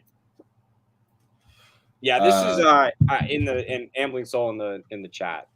Yeah, there's a couple of us when they were casting for Good Omens, so many top tier actors wanted to be in it. I'm not surprised so many are in the Sandman cast. Right. Like now there is something to be said, especially when it comes to gaming, and you look at how many of the actors in this show go on Neil Gaiman's Twitter, because all day, every day, Neil's on Twitter fighting trolls and cussing them out, and I live for it. I'm watching his tweets every day, and he's shutting shit down. What I thought was ironic. Pretty sure Boyd Holbrook is the only American in this cast. Like everybody else is English. Patton Oswalt and Mark, but they're just voices. Okay, we'll see their face. Like the real life actors in this show, they're also all British. Boyd Holbrook is such a great choice for the Corinthian, who is literally nightmare. There was a lot of him in that trailer. Yeah. So you don't think dreams can die? Let's find out. Yeah, I love what he's doing there. But that was Riz Ahmed in the audiobook, his character. And it was played differently, but it was played very well. So I recommend consuming Sandman in any way that you can. And if it's the show to start out, then that's coming up next Friday. Expect probably a watch along, a full review of the show with Sean Wingblade, Jeff Alterman, my friend Shane Lemons. That's coming that following Monday. So that's going to be a lot of fun. Anyways, moving on to the big boy. You ready to go? Ready to get into it, Colin? Take a breath. Drink some water. This is what everyone that's here right now, this is what I'm sure this is what you're waiting for. Jesse's done talking about Sandman. Is that pickle juice? Drinking some pickle juice? No, it's just a green water bottle. Marvel Studios brought it, I think, a little harder than most of us were anticipating that they were going to bring it.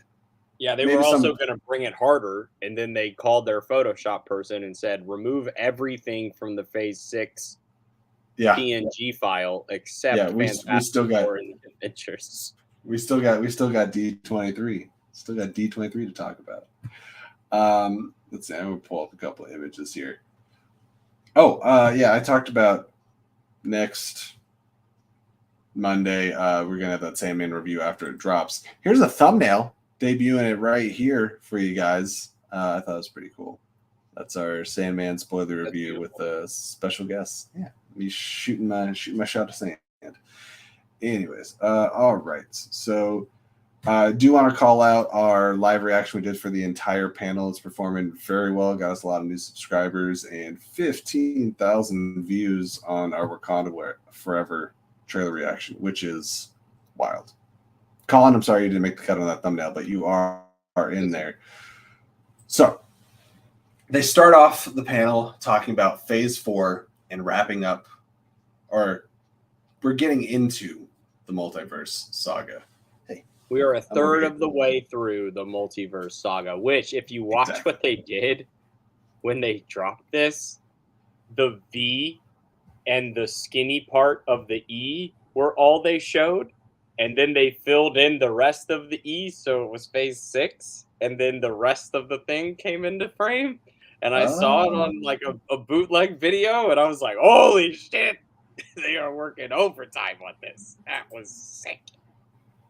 Just the little things in After Effects, guys. Just those little bit of things really put the production over the top. So what surprised me is I thought... Please put up Garth's comment.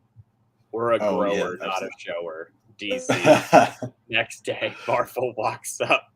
Unk cracks the table. My computer. This is why Streamlabs is open right now. My computer is so dysfunctionally slow. I don't think you understand. But the amount of heat that it's putting off right now is kind of the reason for all of this. Oh shit! So if we could do anything about that, trying to pull the comments up here. Garth, I see you. I hear you. Nothing's working for me. So for right now, we're going to get into talking about Phase 4 is wrapping up a lot quicker than we thought. We pretty much, it's She-Hulk and Black Panther. Yeah? Is that the end of it? Yep. So we only have two things more. Yeah. So Guardians of the Galaxy is technically Phase 5, right? Mm-hmm. Yeah. Okay. So yeah, that's good stuff, Garth. Always glad that you're here. Bring up. So it's gonna go She-Hulk, Wakanda Forever, Ant-Man, Secret Invasion, and then Guardians of the Galaxy. We're going to give full credit to anybody that follows Heroes Reforged. If you don't, you should. Adam Hlavik created these high-quality HD, super crisp art here so they don't look like that bootleg hot garbage. So the Multiverse Saga, this is what we're looking at here, started with WandaVision, and then we got to She-Hulk and Wakanda Forever, wrapping up Phase 4, getting into Phase 5, kicking off with Quantumania. Kang is kicking off Quantumania. What's that? Kang Watch? Bam, bam. Kang Watch. Kang Watch. I'm here. So let's talk about... That's right here. You're here for Kang Watch. What did you think? Let's talk about the two trailers, and then we'll go into all the announced projects and their order and things. What did you think of the new She-Hulk trailer? And then we'll talk about Wakanda Forever, obviously. Very here for it. Each of these shows is giving a different group of people a chance to try something out. Yeah, and different vibes, man. And yeah, very much here for it. Like breaking the fourth wall, here for it. Here for just Tatiana being able to just act her ass off and focus on one character as opposed to on Orphan Black where she's focused on like 9. And I'm very excited with the tease of what cameos will be in it. Like, holy shit, we already got 4 pretty good ones. Did you watch the featurette they dropped a couple days later? Yes. Yeah. Did you? Like, okay. So like everyone on Twitter has really missed that is clearly Klaus from Umbrella Academy on the Johnny Blaze poster in the background. And to everyone that's sad that they think that Johnny Blaze is just going to be a street magician, no. He's going to be doing like death-defying shit, like cutting himself in half, doing some wild shit. Not like nobody likes Daredevil stunts, you know, like nobody's going to be, he's not like, there has to be a new allegory. Somebody said something like Chris Angel on Twitter, and I was like, yeah, if you could get Klaus from Umbrella Academy. Did you ever watch, there was like these big videos on YouTube a long time ago, like making fun of David Blaine. We're like, oh my god, it's David Blaine. Oh my god, like, it's David Blaine. I was a kid on the internet too. Yes, perfect. Robert Sheehan. I love being like a year apart. That shit. Yeah, Garth. Yes, that was that was great. Like, give me all that shit. Robert Sheehan playing Ghost Rider or not? Yeah, like that'd be sick. It's either him. It's way too skinny to be Norman Reedus. Way too skinny. Absolutely. I hope that actually has something to do with the show. Hopefully people have thought I've been fair. The first trailer for She-Hulk had people die at his show and She-Hulk has to like represent him because like bad shit happens like at his show. That's the show I want to watch. Like I want to see like some inciting incident, like it's a Law and Order SVU episode, and you see like the kid get kidnapped after school, and you're like, oh shit, this is bad. I wonder when the cops are going to show up. And there's so much you can do with She-Hulk and continuing going. They could run the show for a while. I know the first episode's going to be 9, or the first season is going to be 9 episodes, which is nice. We haven't had that since WandaVision. The very first trailer was pretty wonky to me, both in editing, CGI, and just a mixture of things. Like it was just felt very ill prepared. I feel like we've come a long way. I think the uncanny valley is going to be there, and we have to get over it. I will say that it's going to exist. It's a little weird to look at for extended periods of time, but it does look a lot better, and I think that we'll adjust as we watch it. That being said, I think the writing is smart. I think it's fun. This looks like a good time, and like you were talking about with vibes, Miss Marvel or this or Moon Knight. Not every show's for every person, but I feel like every show has an audience. And for me, I'm just a Marvel simp, I guess, because I feel like I'm the audience for everything that they come out with. So it is what it is. What's that? We get over it. We accept it. We know who we are. Yeah. And sometimes there's something that comes out that I'm not the biggest fan of. But the comparison that I constantly make on this show is Marvel more now than ever. They're basically comic books. If you walked into a comic book store and you looked around, you're going to pick your favorites off of a shelf. And not every run, like you might be the biggest Spider-Man fan in the world. Not every run of Spider-Man is going to work for you. It's not going to be the greatest thing. So you look at like something like Thor: Love and Thunder. Didn't work for a lot of people. Doesn't mean Thor's broken. It doesn't mean Marvel's broken. That was an issue. That was a comic run. That was something that, move on. Marvel's still going to succeed. There's going to be something else out. Everyone has this really end of the world mentality, and I'm pretty tired of it. That's just my thoughts. Anyways, so let's talk about Wakanda Forever. Let's talk about cry time. Let's talk about Allison crying on stream, finally on Flick and Reel. Let's talk about Angela Bassett just ripping the hearts apart of everybody watching that trailer live Saturday evening. What are your thoughts on this trailer? Namor, baby. Namor, watch. Let's go. Well, did you see the little wings on his feet? I saw the wings on his feet. I saw that first watch. He's got wings on his feet. Wings on his feet. Now, did the baby underwater have little wings on his feet? Oh, yeah. Garth, we skipped over Daredevil and She-Hulk. Yeah. Daredevil was in She-Hulk, and that's going to be sick. Well, no. Yeah, that's true. That's going to be sick. We'll get back to that. That'll be that'll be included in our Born Again discussion. We'll exactly. We're gonna cover Wakanda Forever, and then we're gonna look at the slate. We're gonna bring up the okay. But for real, this trailer, Kevin Feige took my ass to church, and it was and Ryan Coogler. Yo, and then Kevin Smith was just like on Twitter. It was like, yo, that trailer was rad. I wonder who edited it. And then the editor DM'd him and was like, hi, I'm the editor. I'll be on your show.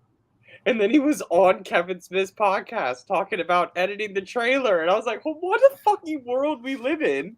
Oh, Garth makes a great point. No woman, no cry, but everybody cried. True. Can I tell you, somebody made a theory. So, I mean, yeah, obviously this opens up with what looks like we're assuming to be T'Challa's funeral, which it's been a while and I'm not even close to ready for it.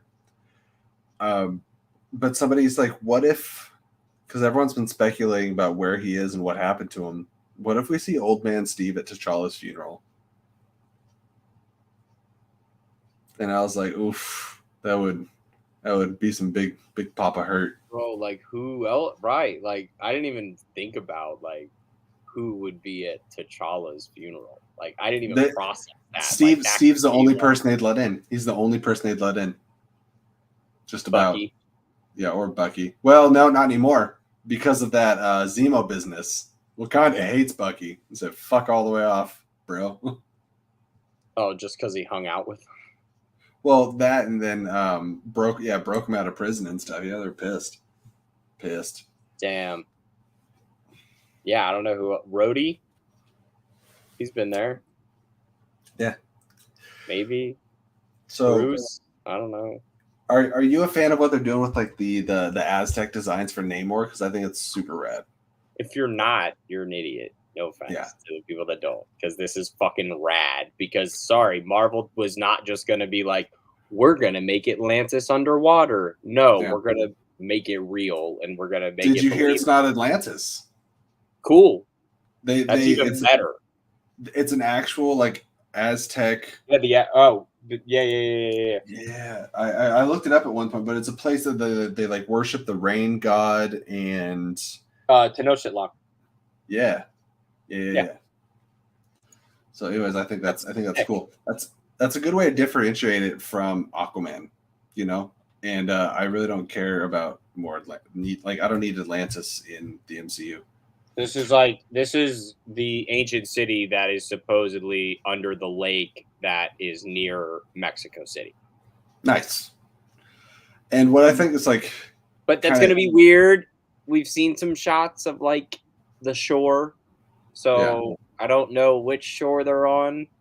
I don't know. Like they said, it's Mayan, not Aztec, and Tanakh, who are to learn some Mayan for the movie. That's awesome. And Starger bringing up the recurring joke of Atuma. It's not Atuma, but it is Atuma.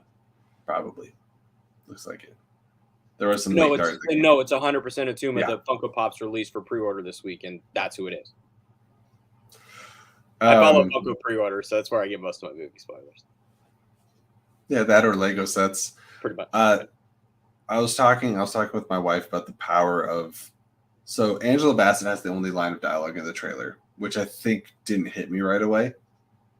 And not only that, but she's like addressing like a summit or something, and it's all the other speakers pushing their mics down so that she's the only person heard. And dude, that shit messes me up every time I watch that trailer. Oh yeah. We're clearly going to get a war between Wakanda and I already forgot the name of the city again. What's up, Refism? Welcome back. Did the music blend between No Woman, No Cry and It's Gonna Be All Right? I know you popped in the trailer when we were doing that reaction. Getting Chris all hypey. Bro, like fire. I've ripped it. Yeah. I've ripped the audio. Yeah. It's on my phone. Sick. It's so good. Can I just say the white guy came up with that? Ludwig put that together? No, the guy that edited the trailer. Oh, He's just this pasty fucking white guy that worked for Disney. And I was like, what? Like I honestly expected like to walk into like for the screen to come on Kevin Smith's podcast, there'd be like, you know, some incense going on. No, it's just this pasty white guy, and he had like the green trailer preview screen on in the background on his TV as like his like backdrop. And I was like, okay, this guy's a little weird, but he made a hell of a trailer. He did make a hell of a trailer. And one of the things I brought up with Black Panthers, I like Black Panther as a movie, but I had some issues with like it's Talokan. Yes, Talokan. There we go. Talokan. Thank you. I just had some issues with some effect shots, and I just wanted the first one to feel a little crispier than it was, if that makes sense. It felt like some elements of it were a little rushed, but this trailer blew me away with the photography, the cinematography. Everything looks beautiful. Any shot out of this trailer looks like it could be a movie poster in your room. Did you have any particularly like favorite elements of the trailer? I loved watching Eric Voss's new Rockstars video, where always new Rockstar videos actually showed like what everything says, and like when you actually see like what the billboard for T'Challa says, and you're like, oh, it's like our king lives forever and all that shit. You're like, oh yes, it's so. God. Yeah, I love that this movie's going to beat out Avatar 2, right? Also, I think the first Black Panther made like 1.6 billion. So how about it if this water movie makes more than Avatar 2? That's what I'm looking for. Why we got to be like that? Why can't Avatar 2 just do its thing? Because it's not harming anybody. No, James Cameron talks. You know why that movie's going to be good? And I want Black Panther. Maybe it is good, but I want Black Panther. They built an Avatar theme park. My guy, they built a theme park. Okay, give me Wakanda and Disneyland, bro. Like, that's fine, but like Avatar Land already exists, and they built that shit. It's called Pandora. Like these movies are going to be good. I don't think they're going to suck. They're going to be slow. The most James Cameron. You found a fast James Cameron movie. They're all slow. I'm actually wearing the perfect shirt for this trailer because after watching this trailer, you can't say that heartbreak feels good in a place like this. Oh, there you go. Love that. Yeah. Sweet.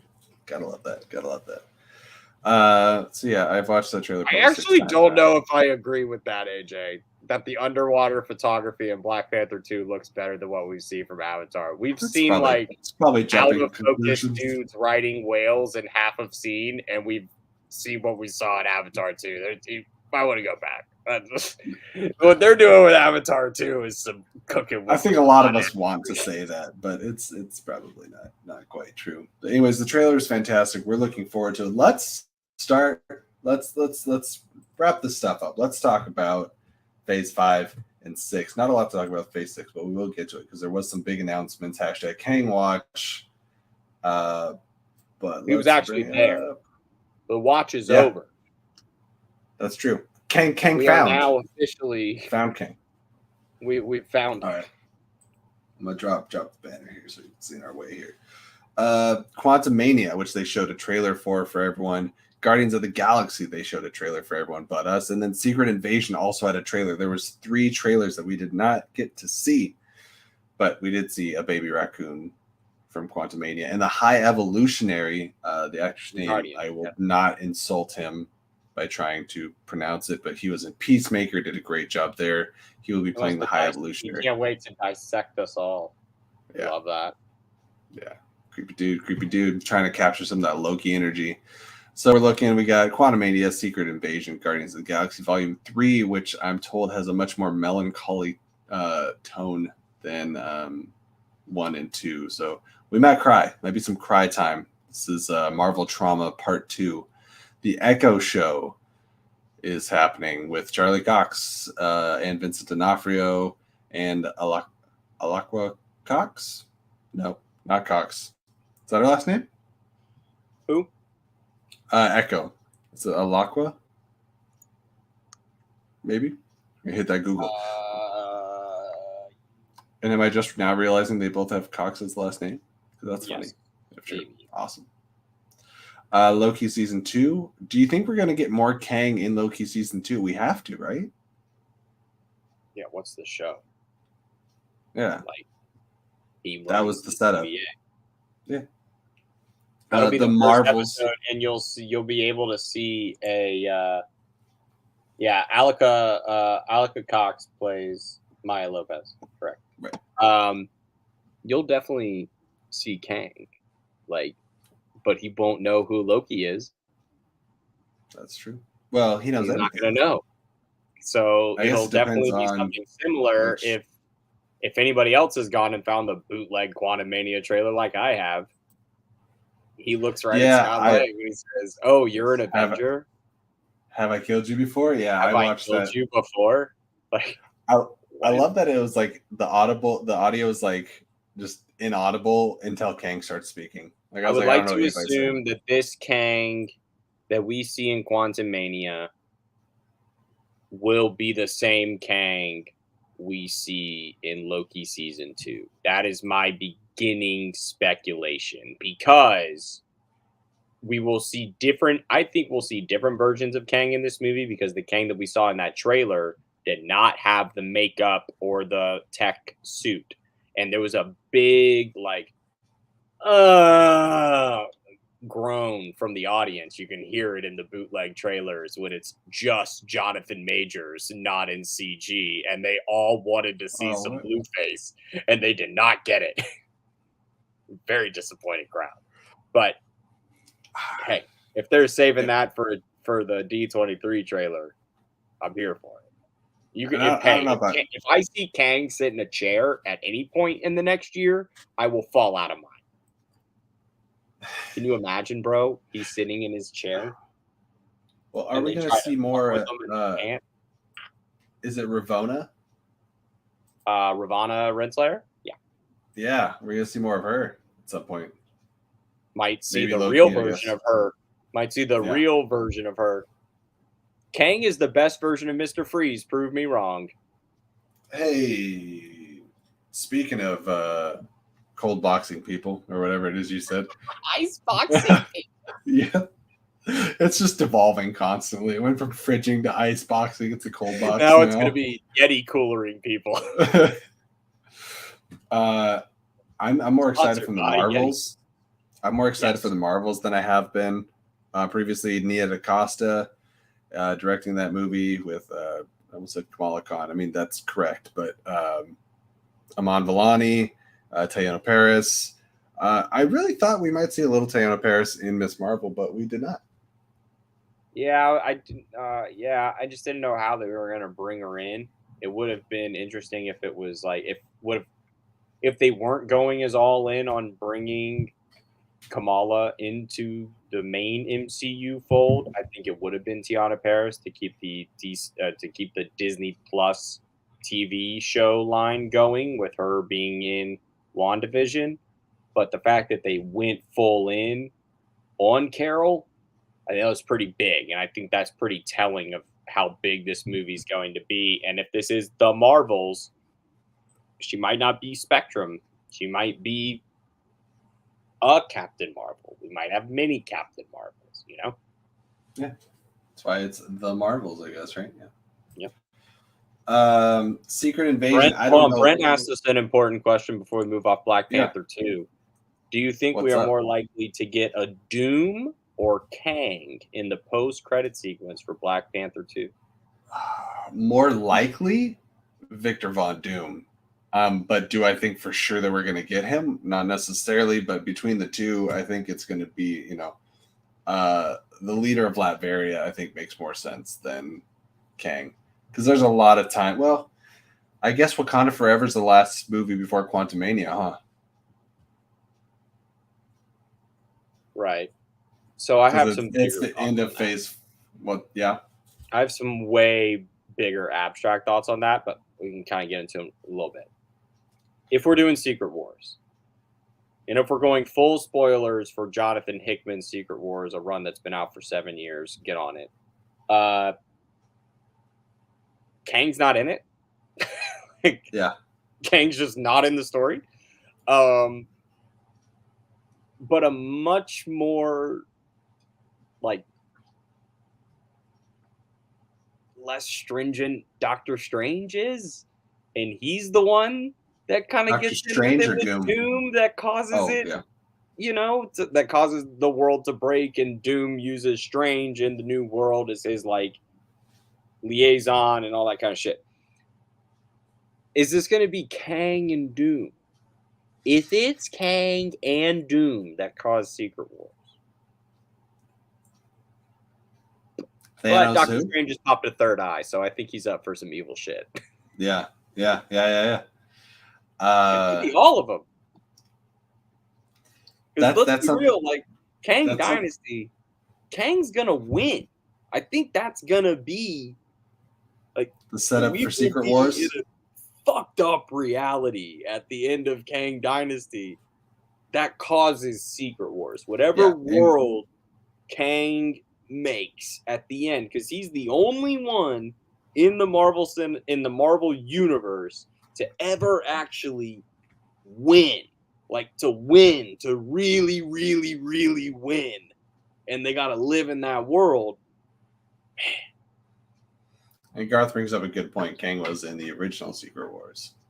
Yeah, we're not getting to Beyonder though. That's just some wild shit. Could you imagine?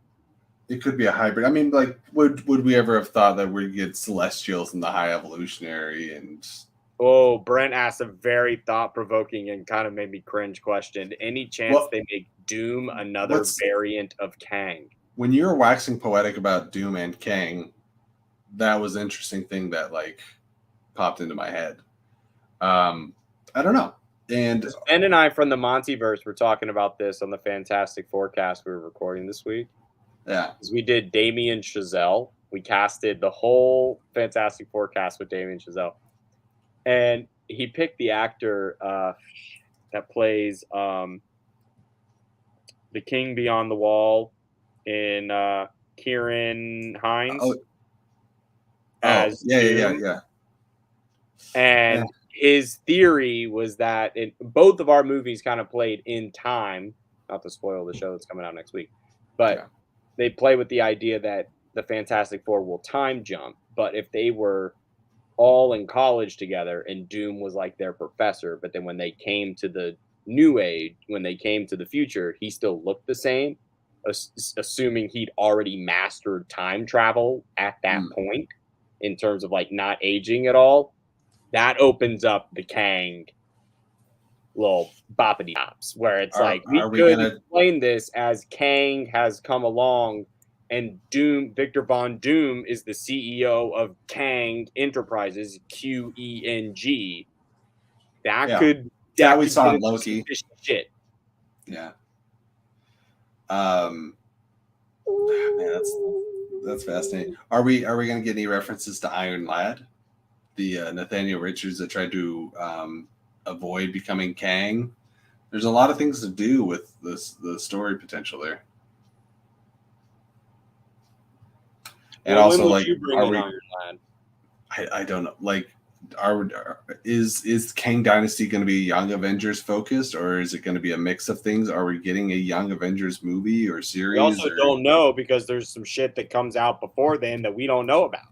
Yeah, there's eight dates, I think, between Fantastic Four, which we haven't really talked about yet. But we are literally a Hulkling away in Secret Invasion from having a full Young Avengers roster. So, plus it's not out of the realm of possibility that is where this is going. I think Disney's really afraid to have a Defenders. Like, yeah, I would be too. Want to do that. I would be too. Something we haven't talked about yet. I feel like not a lot of people are talking about because it's not news. But God, give me this Blade movie. Like Mahershala Ali is Blade. I want this movie yesterday. I'm so excited for this movie. Bring in all the supernatural stuff. Like, Ghost Rider, Blade. And just, if the rumors are true that Anthony Starr is playing Dracula. Oh, man. Which, when a rumor comes out 2 weeks before filming starts, I'm like 89% more likely to believe it because that means somebody saw somebody like get on a plane or some shit. Like, yeah, because Blade is about to start shooting like any day now. Started like last week. I think they said like they were going to start like it was. I knew it was like, July something. Kevin Feige like hopped on a plane and went to Atlanta to go like film Blade. Yo, this movie is going to smack, and it's going to be real good. And even if it's not R, it's going to be real good because there wasn't anything that was R about Blade that made it good. It just if Blade came out now, it wouldn't be R.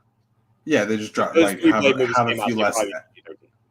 You just you drop a few less. Some motherfuckers always trying to ice skate uphill, and you get PG-13. Yeah. And yeah, there's a lot of people saying it's like, oh, it needs to be R. Vampire movies can get away with a lot and not be R-rated. Yeah, let's get some Black Knight in there.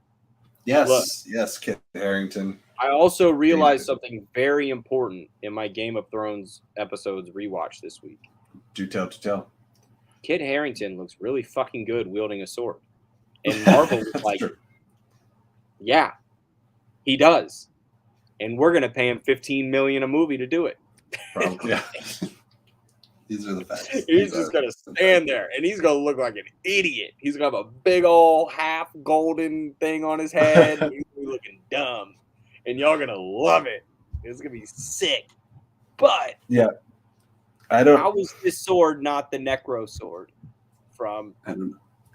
So I have this is funny to me. So the name of the Black Knight's weapon is it the Necro sword? No, it's the Ebony Blade. The Ebony Blade. Okay. And he's literally going to partner with Black Blade. Okay. Right. I don't know. That's funny. Ebony Blade. Oh yeah. Times 2. They're like they thought we would. We didn't think they would notice, but they did. We noticed. We got you. All right, let's pull that graphic up one more time. Let's bust through his phase 5 really quick. And I know there's one thing that you really want to talk about that was news. Like we got news and rumors that there was going to be a Daredevil series coming up, but now we got a title, we got confirmation, we got a release date. Ironheart. I'll just say we're very excited for that. We're looking forward to see Riri Williams in Wakanda Forever. I'm very surprised we are getting Ironheart before we get Armor Wars. That was not how it was pitched to us. No, where is Armor Wars? Don Cheadle's. I believe that's supposed to be like Don Cheadle's show. Yeah, but like, I don't need it now. I'm True. good. I feel like Thunderbolts might have replaced it. Well, Thunderbolts is a movie. Armor Wars was a show. Is Thunderbolts a movie? I think Daredevil is probably what replaced it. Maybe. I guess I didn't know Thunderbolts was Thunderbolts a is a movie. movie. Okay. Thunderbolts is 100%. Thunderbolts is a movie because it has a release date instead of like a time. Like the shows, if you look on there, the shows have a time. The movies have dates. Damn, you've been hyper analyzing this stuff. Look, man, I haven't had a lot to do this week. I start back at work on Monday and I go straight in. But like when it's summertime, man, I am just like full in nerd coma. I'm just on the couch playing Fall Guys, just having a good time. But so we keep going in chronological order. Way better. Yeah, I want to circle back to Daredevil because I think we got less to say about other things because Daredevil is way better. Way better. All I got to say about Agatha is Coven of Chaos. Way better title.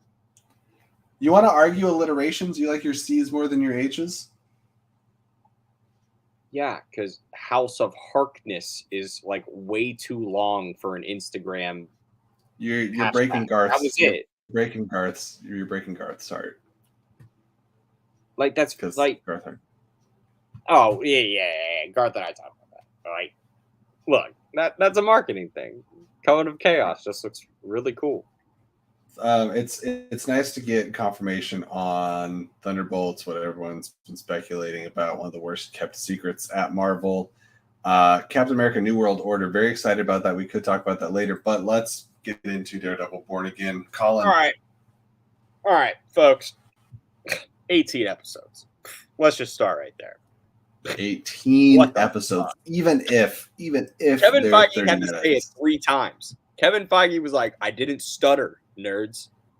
I said 18. And everyone's like, what? Are they going to be 12 minutes long? He's like, that's what I feel like if I'm getting a Disney Plus show that's 18 minutes long or 18 episodes long. It's probably going to be like 20 minutes an episode. But if this is really... Okay, so this isn't going to be a real continuation of Daredevil. I think it's going to be a soft reboot where it's like, yeah, it's connected. I think it's going to be the same characters because what we're going to see, the rumor is that coming into She-Hulk, that Matt Murdock is looking for clues for Jessica Jones.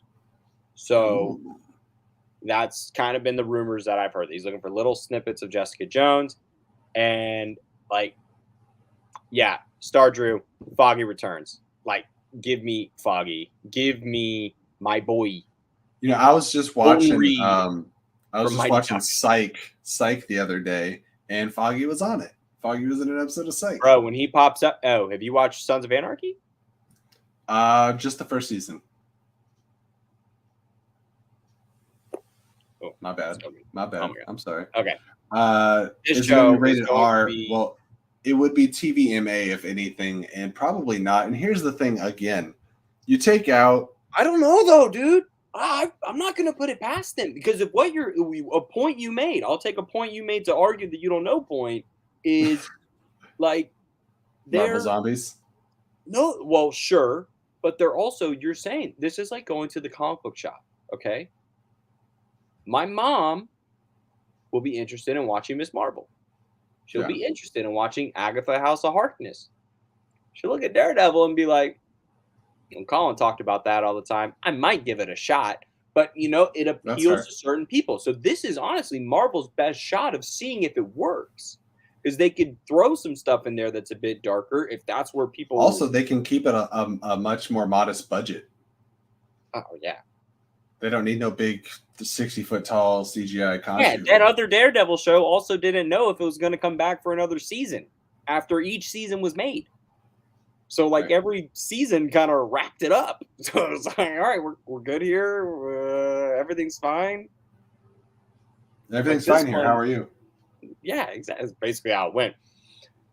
Do you want to see John Bernthal return as the Punisher? Or do you think he's a little too dark for this world? I don't know. I love John Bernthal as the Punisher. I loved him in season 2 of Daredevil. The Punisher show was a lot. show, it didn't. I couldn't hang. I couldn't Okay, hang so with I've it. used this definition a lot this week, but I'm going to use it again. I like to define the Joker as a therapy session that I didn't know I was walking into, that I wasn't allowed to leave for 2 hours. Okay. So Punisher is like that for 6 hours. Like 6 hours of seeing this dude's wife get shot in the head while he's laying in bed, like 7 times an episode. And when you're watching The Punisher, you're usually not watching it at 2 o'clock in the afternoon. It's usually within 3 hours before you go to bed, and it really fucks with your head. Yeah. Didn't mean for that to rhyme, but take it. And on Brent's comment, said, "Could we see Miles Morales cameo in Daredevil?" I don't think we will see Miles Morales until we see Spider-Man again. But that brings up a good question: Who when do we owns see Spider-Man again? Who owns the rights to Miles Morales? Sony. Is that confirmed? Yeah, Sony has every like Spider-Woman, Spider like Silk, Madam Web, like every spider adjacent character is Sony. That sucks. That's why we got You know- the loose reference to Miles in Man, Homecoming. all right. When we get to Secret Wars, bring this point back. I have my perfect opening for Secret Hey, Wars. where was the black symbiote suit introduced in the comics? It was Secret Wars. It was Secret 1. Wars, and we now have a symbiote, little sludge ball at a bar in wherever that was. So I'm just That saying. was Cancun for sure. With Danny Rojas. Danny Rojas. Danny Rojas, Danny Rojas, Danny Rojas. Dude, okay. Symbiote is life. Symbiote is life. Two post credit scenes. Symbiote We is have life. we have Symbiote is life, and then we have he's here, he's there, he's every fucking where. Hercules.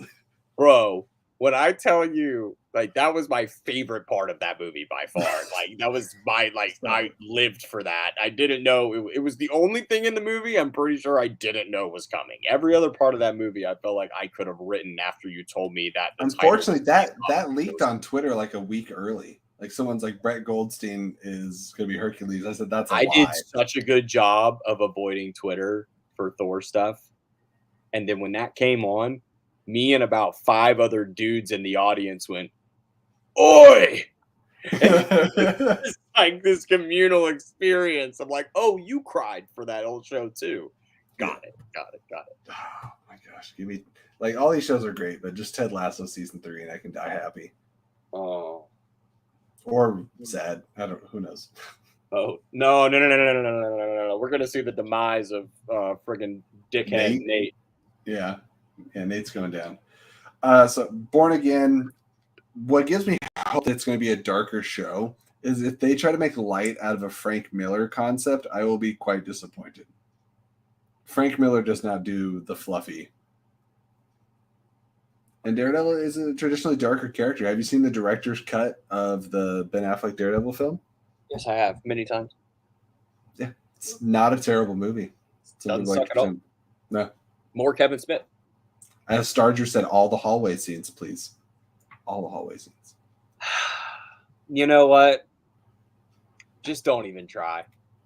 How about we're gonna Do level your up to own alley? thing. We're gonna level up to alleyway scenes. I want a good shot of his new suit. I really want to. I think you'll get it in She-Hulk. Okay, yeah. folks, here's what you need to know. You will get a part of a She-Hulk episode that will feel like the backdoor pilot into what we'll feel of Daredevil, because Kevin Feige loves to set the tone for characters, like just like he did it with Black Panther in Civil War, where he introduces T'Challa in this heavy film with heavy tones and heavy themes. And like this I bet Daredevil's episode might be one of the darker episodes of She-Hulk. And if it's not, that will be your leeway to know what kind of show you're getting with Born. Don't say that, because I've tried to put Hawkeye behind me, and I've told myself that Kingpin will be handled better in other shows, and I just blame the showrunners of Hawkeye. Okay, but let's just be really honest that this show is not going to start with Karen Page being a heroin addict and a porn star in Mexico. No, It's probably also not going to start with Vincent D'Onofrio crushing somebody's head in a car door. Probably, if we're being real. So yeah, Born Again, very, very excited. It's nice that we're finally getting there. Wish there was also some news on Mutants, but maybe we have to wait a little longer for that. What if you got the Infinity Saga, you get the Multiverse Saga, and you get the Mutant Saga? Garth says that She-Hulk is Night Court, Daredevil is Law and Order. Fair enough. Yeah, that sounds about right. I live with that. Yeah, the car door I scene. feel like, but if you wanted to just take it to just Law and Order, She-Hulk is the law, and Daredevil's the order. That sounds about right. Yeah, that's probably my favorite line from the trailer is when she's like, "We live by the book of the law." You mean the book of Ashanti? Yeah, like, no, American laws. What's this, Colin? Phase 6. Okay.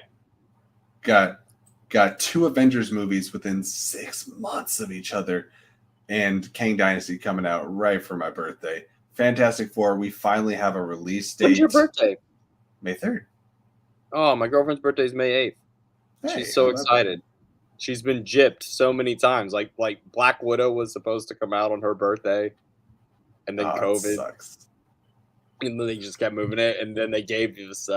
We were in Disney for her birthday when we saw Doctor Strange. We saw it at Disney Springs in the Dolby Theater, and I was like, "What?" Like, definitely enhanced my enjoyment of that film for sure. Dolby every time. I'm so happy to see a date next to Fantastic Four. I would love to see a director next to Fantastic Four, being as that it's not John Watts anymore. After talking about it for an hour and a half on the Montyverse, I'm now cool if Damien Chazelle directs the Fantastic Four movie. I don't know why. There you go. We're just pulling names out of a hat at this point. Steven Spielberg was up for it 10 days ago. I wanted to see that movie for like the 5 minutes that I first found out about it, and then I thought about it for longer than 5 minutes, and I hated every second of it. As far as casting and stuff goes, it'd be a good movie about divorce, though. I want to trust Marvel and Kevin Feige to cast the unexpected and have 4 unpredictable choices, because at this point, I'm past Krasinski. You want to hear mine? It's probably the most unpredictable choices, but they were all from Damien Chazelle movies. I might like them. Maybe. Okay. So, first one.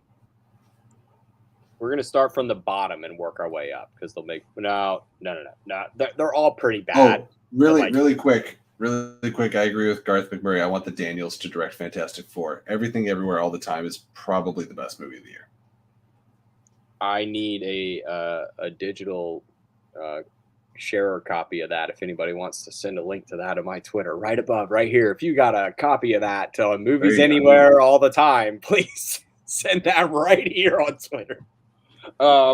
Okay, so I went with Max Mingala. What are they done? He was the dickhead that hung out with the Winklevoss twins and The Social Network. He is also Nate in The Handmaid's Tale, I think, or Nick. Okay. But that was for who? That was for Reed, because he's a dick. And that's my number one rule for Reed Richards. Oh, Reed has to be a dick. Yeah. John Krasinski is too nice. Way too nice. You can't host a show called Some Good News and then be Reed Richards, unless you come in sarcastic. Is it Ming Hella? Is it Ming Hella? Max Ming Hella? Ming Hella. Yeah, that's... Ironically, I just looked him up to see who he was, and the third picture that comes up is a picture of him with Kate Mara, who was Invisible Woman, so that's funny. Oh, well, we're right on then. So my next one was Melissa Benoist as Sue Storm. Because granted, all of these are coming from Damien Chazelle movies, so this was I don't hate that. Did Damien Chazelle do Whiplash? Yep. Oh, man, that movie is so damn good. It's probably my favorite movie of all time. As a former music performance major, that movie hits, and I emphasize former, former. Oh, Everything Everywhere All at Once is $6 on Amazon Prime Coffee. Oh yeah, okay, yeah, I got you. I'll do that. My Johnny probably throw some people off. Jason Blair. Not a lot of people know Jason Blair. I gotta look up all these people. Oh yeah, I'm getting you tonight. Jason Blair was in a little show called The Hard Times of R.J. Berger on MTV. I don't know if anybody remembers that show, but he played the dickhead jock so well. You could be Johnny Storm. Because then This is American former journalist. Here we go. American actor. Here we go. There you go. Yeah. All right. Rory Scovel as Ben Grimm. Man, you're making me research all this. Rory Scovel. He is Robbie. Okay. On is that show he's on? I think that's his. I like the unconventionalness. I like it. And he's in Physical as well on Apple TV. And then my Dr. Doom. All right, this is. I mean, I've already been throwing darts, but I feel like I've been hitting bullseye every time, so I'm fortunate. Josh Pence. I said Josh Pence. Pence. He played Tyler Winklevoss in The Social Network. He was the body double for that they digitized Armie Hammer's face on to make them both twins, but he played the body next to Armie Hammer, so played his brother. Okay. All right. He was the one who was riffing with Max when they were both being dicks in The Social Network, when they were like, well, what do you want to do? He's like, I want to hire the Sopranos to kick his ass. And then then one of the Winklevoss twins was like, I'm 6'4", 220, and there's two of me. I want to go beat the shit out of them. Like, those two going off each other. I was like, oh, that's just so Reed and Doom, like just being two dicks, but like just totally wrong in both their own ways. And I was like, all right, cool. I'm in. I just had to make them like kind of all in their 20s. This is my version of if I was Trank. If I was Josh Trank, this would have been my Fantastic Four. Garth, I'm with Garth on Alan Richardson. That was my choice for Ben Grimm. And Mads Mikkelsen, I really don't think we can just forget about Ben Grimm. You want to do that to him again? He was already Raphael in Teenage Mutant Ninja Turtles. Y'all, don't do that to my boy again. He's way too pretty. He's way too pretty. But then we came with a beautiful scene that I would love to see Alan Richardson come up with, where you have a moment where the Thing is talking to himself in the mirror. Yeah. He's talking to like the person, but you see. I mean, I would love if they could do, instead of full CGI, do CGI enhanced prosthetics or something he could wear, so he could actually be like acting through it. You know, somewhat there. Yeah, somewhat there. Exactly. That would make kind of the difference. Because you don't want to see like what they do. Like, well, you could do what Taika does, because Taika kind of does a little thingy thing for Korg. Yeah. They kind of do that where he's kind of got makeup on, but he's also got the full outfit on, kind of. It's so weird. And we're not going to see what we saw in 2004. I think ever since Gemma Chan was able to do two roles, everyone wants Mads Mikkelsen as Dr. Doom, and I think Caecilius was too big of a role to be cast as somebody else in the MCU. Yeah, like Gemma Chan was a throwaway role of somebody that was in blue makeup and got killed pretty quickly. So like, it's not too hard of a transition, but I don't think that. I love Mads for that, but I don't know who I would want. What about like Jason Clarke or something? Jason Clarke was in my original cast. Yeah, but then he didn't fit with the rest of them because Jason Clarke is in First Man. So I was pulling from the First Men cast. I also had Claire Foy as Sue Storm to start with, and I was like, okay, this is a little too pompous. It felt a little too. Wait, what about like Anya Taylor-Joy? She hasn't been in the MCU. She's not. I gotta buy you as a mom. Well, eventually. Well, right, but like but like Sue is like maternal off the bat. Yeah. I just watched Anya Taylor-Joy fall apart playing chess. You know. Well, I watched her in The Northman, and that was an experience. Anyways. What? I also just watched it. I put it to Matt, and I think I said, "Should I watch The Northman or like some other movie?" He was like, "No. You have to watch The Northman." Oh, I watched Bro, The it was like Northman in midnight when I theaters. started that shit. I was yeah. fucked up for days. Oh, sure, of course. Just days. That movie messed me. Willem Dafoe's talking head. Did that get you? Bro, that was so unnecessary. That was completely unnecessary. Like that was just So we were talking about Phase 6 of the MCU. So we're gonna bring it back with Kang Watch. Okay, so we're here.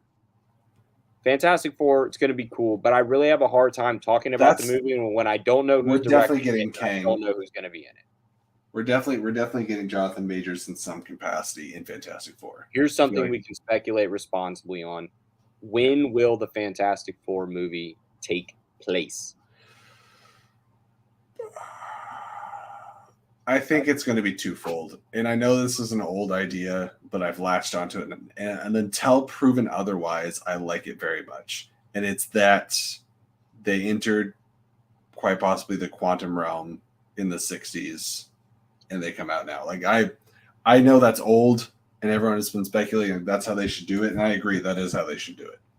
So that's what I'm stuck on. Natalie Dormer is Sue. Brent, oh my God, you're a god, dude. I wanted Natalie Dormer as Carol Danvers, and everyone's like, she was in the first Avenger. I was like, ugh. Oh right, she was. She's the girl that Chris Evans is making out with. Yeah, who are you supposed to be jealous of more in that situation? Chris Evans. Yeah.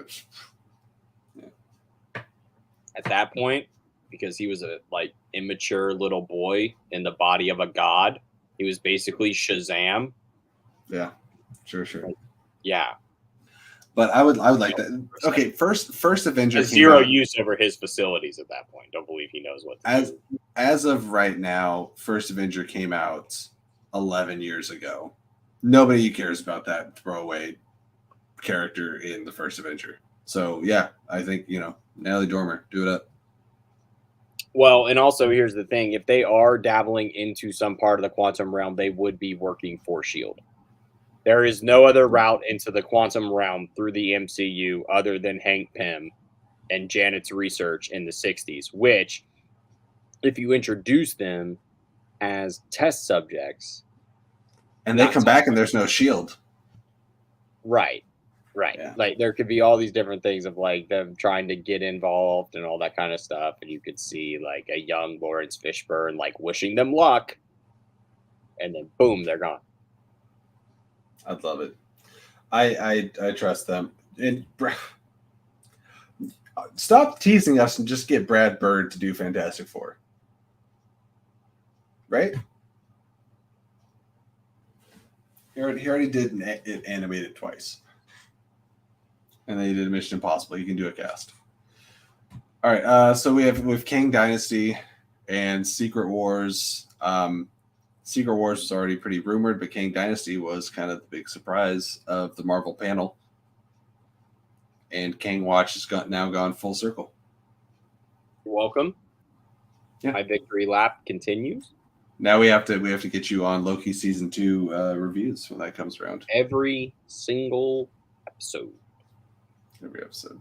Oh my God, Brent, you are on fire until you said Danny DeVito is doomed. But Dylan O'Brien as the Human Torch, after what I just saw him today looking like in his new Hulu movie, yes.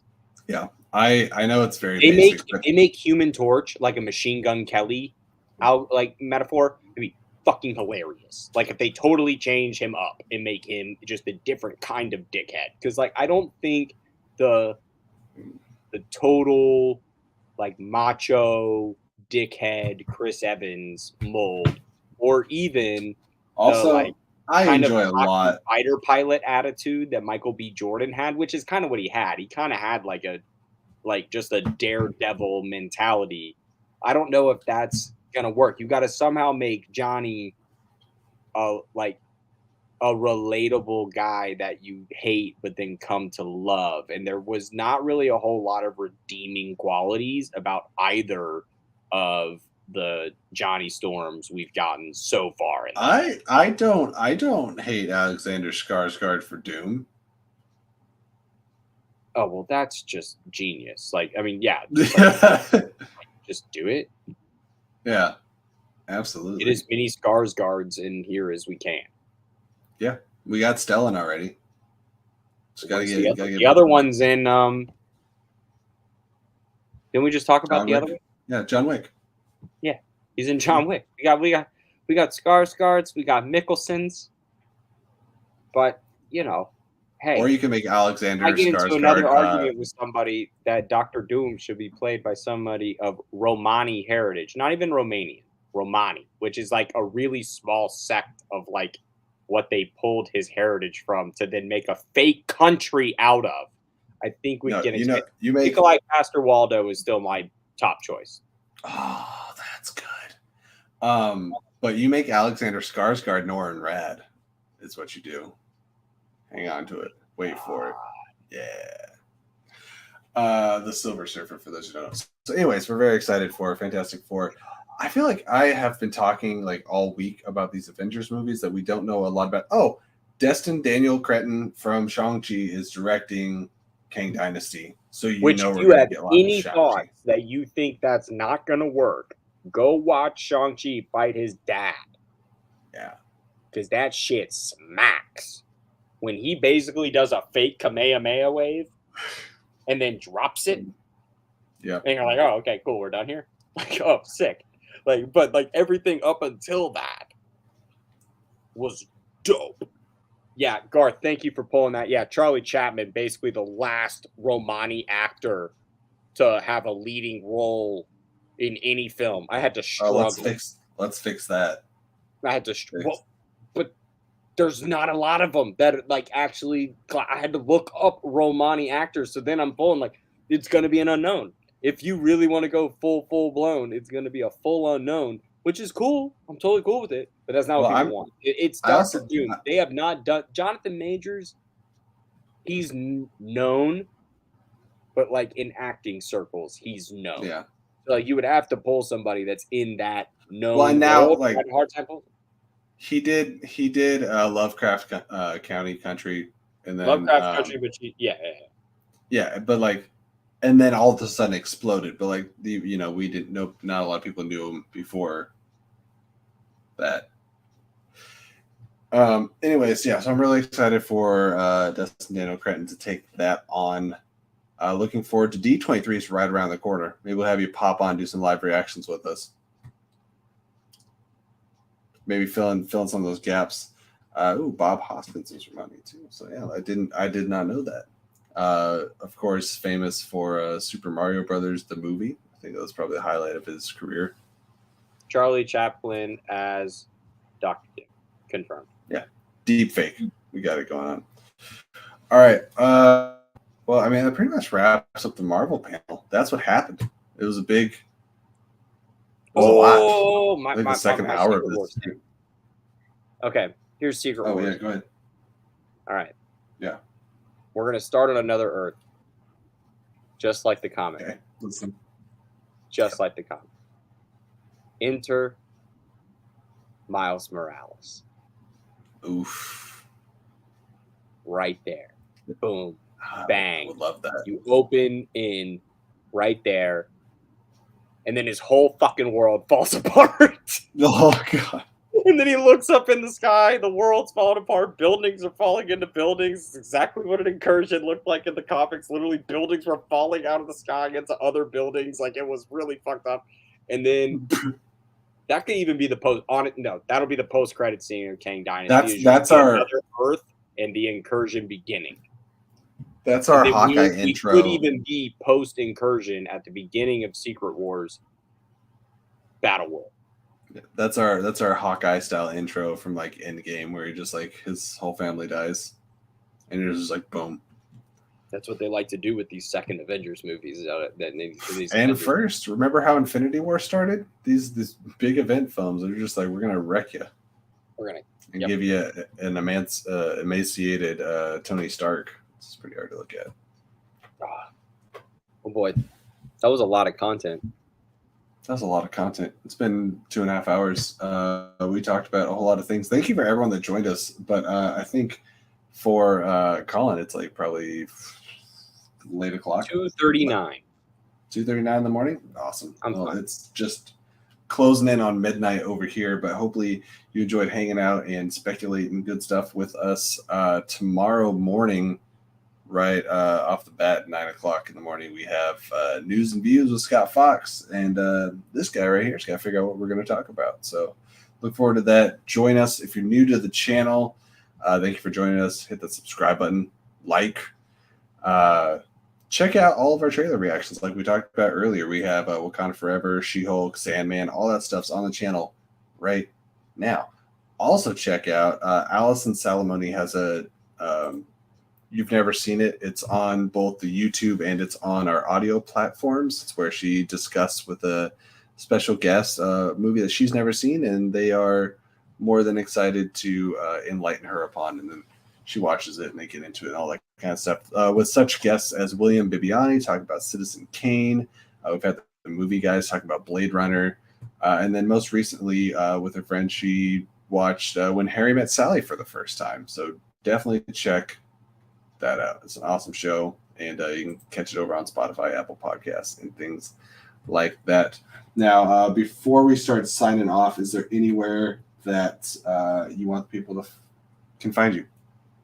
Yeah, you can find me over on Watt, Real Entertainment. I host Real Sports. We're about to get into NFL. Season is kicking off. Got a bunch of other sports things.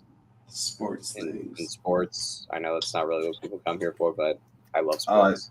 Yeah, I know sports things. I skateboarded for like. You have a skateboard behind you. Yeah.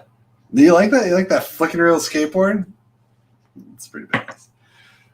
I'll just make sure I got all the plugs. I think I got it. So appreciate you guys. You can follow me on Twitter, follow me on YouTube. You can find me on TikTok. Occasionally I post things on that. Like me speculating that I thought maybe Ben Affleck wasn't an Aquaman and then possibly being immediately proven wrong.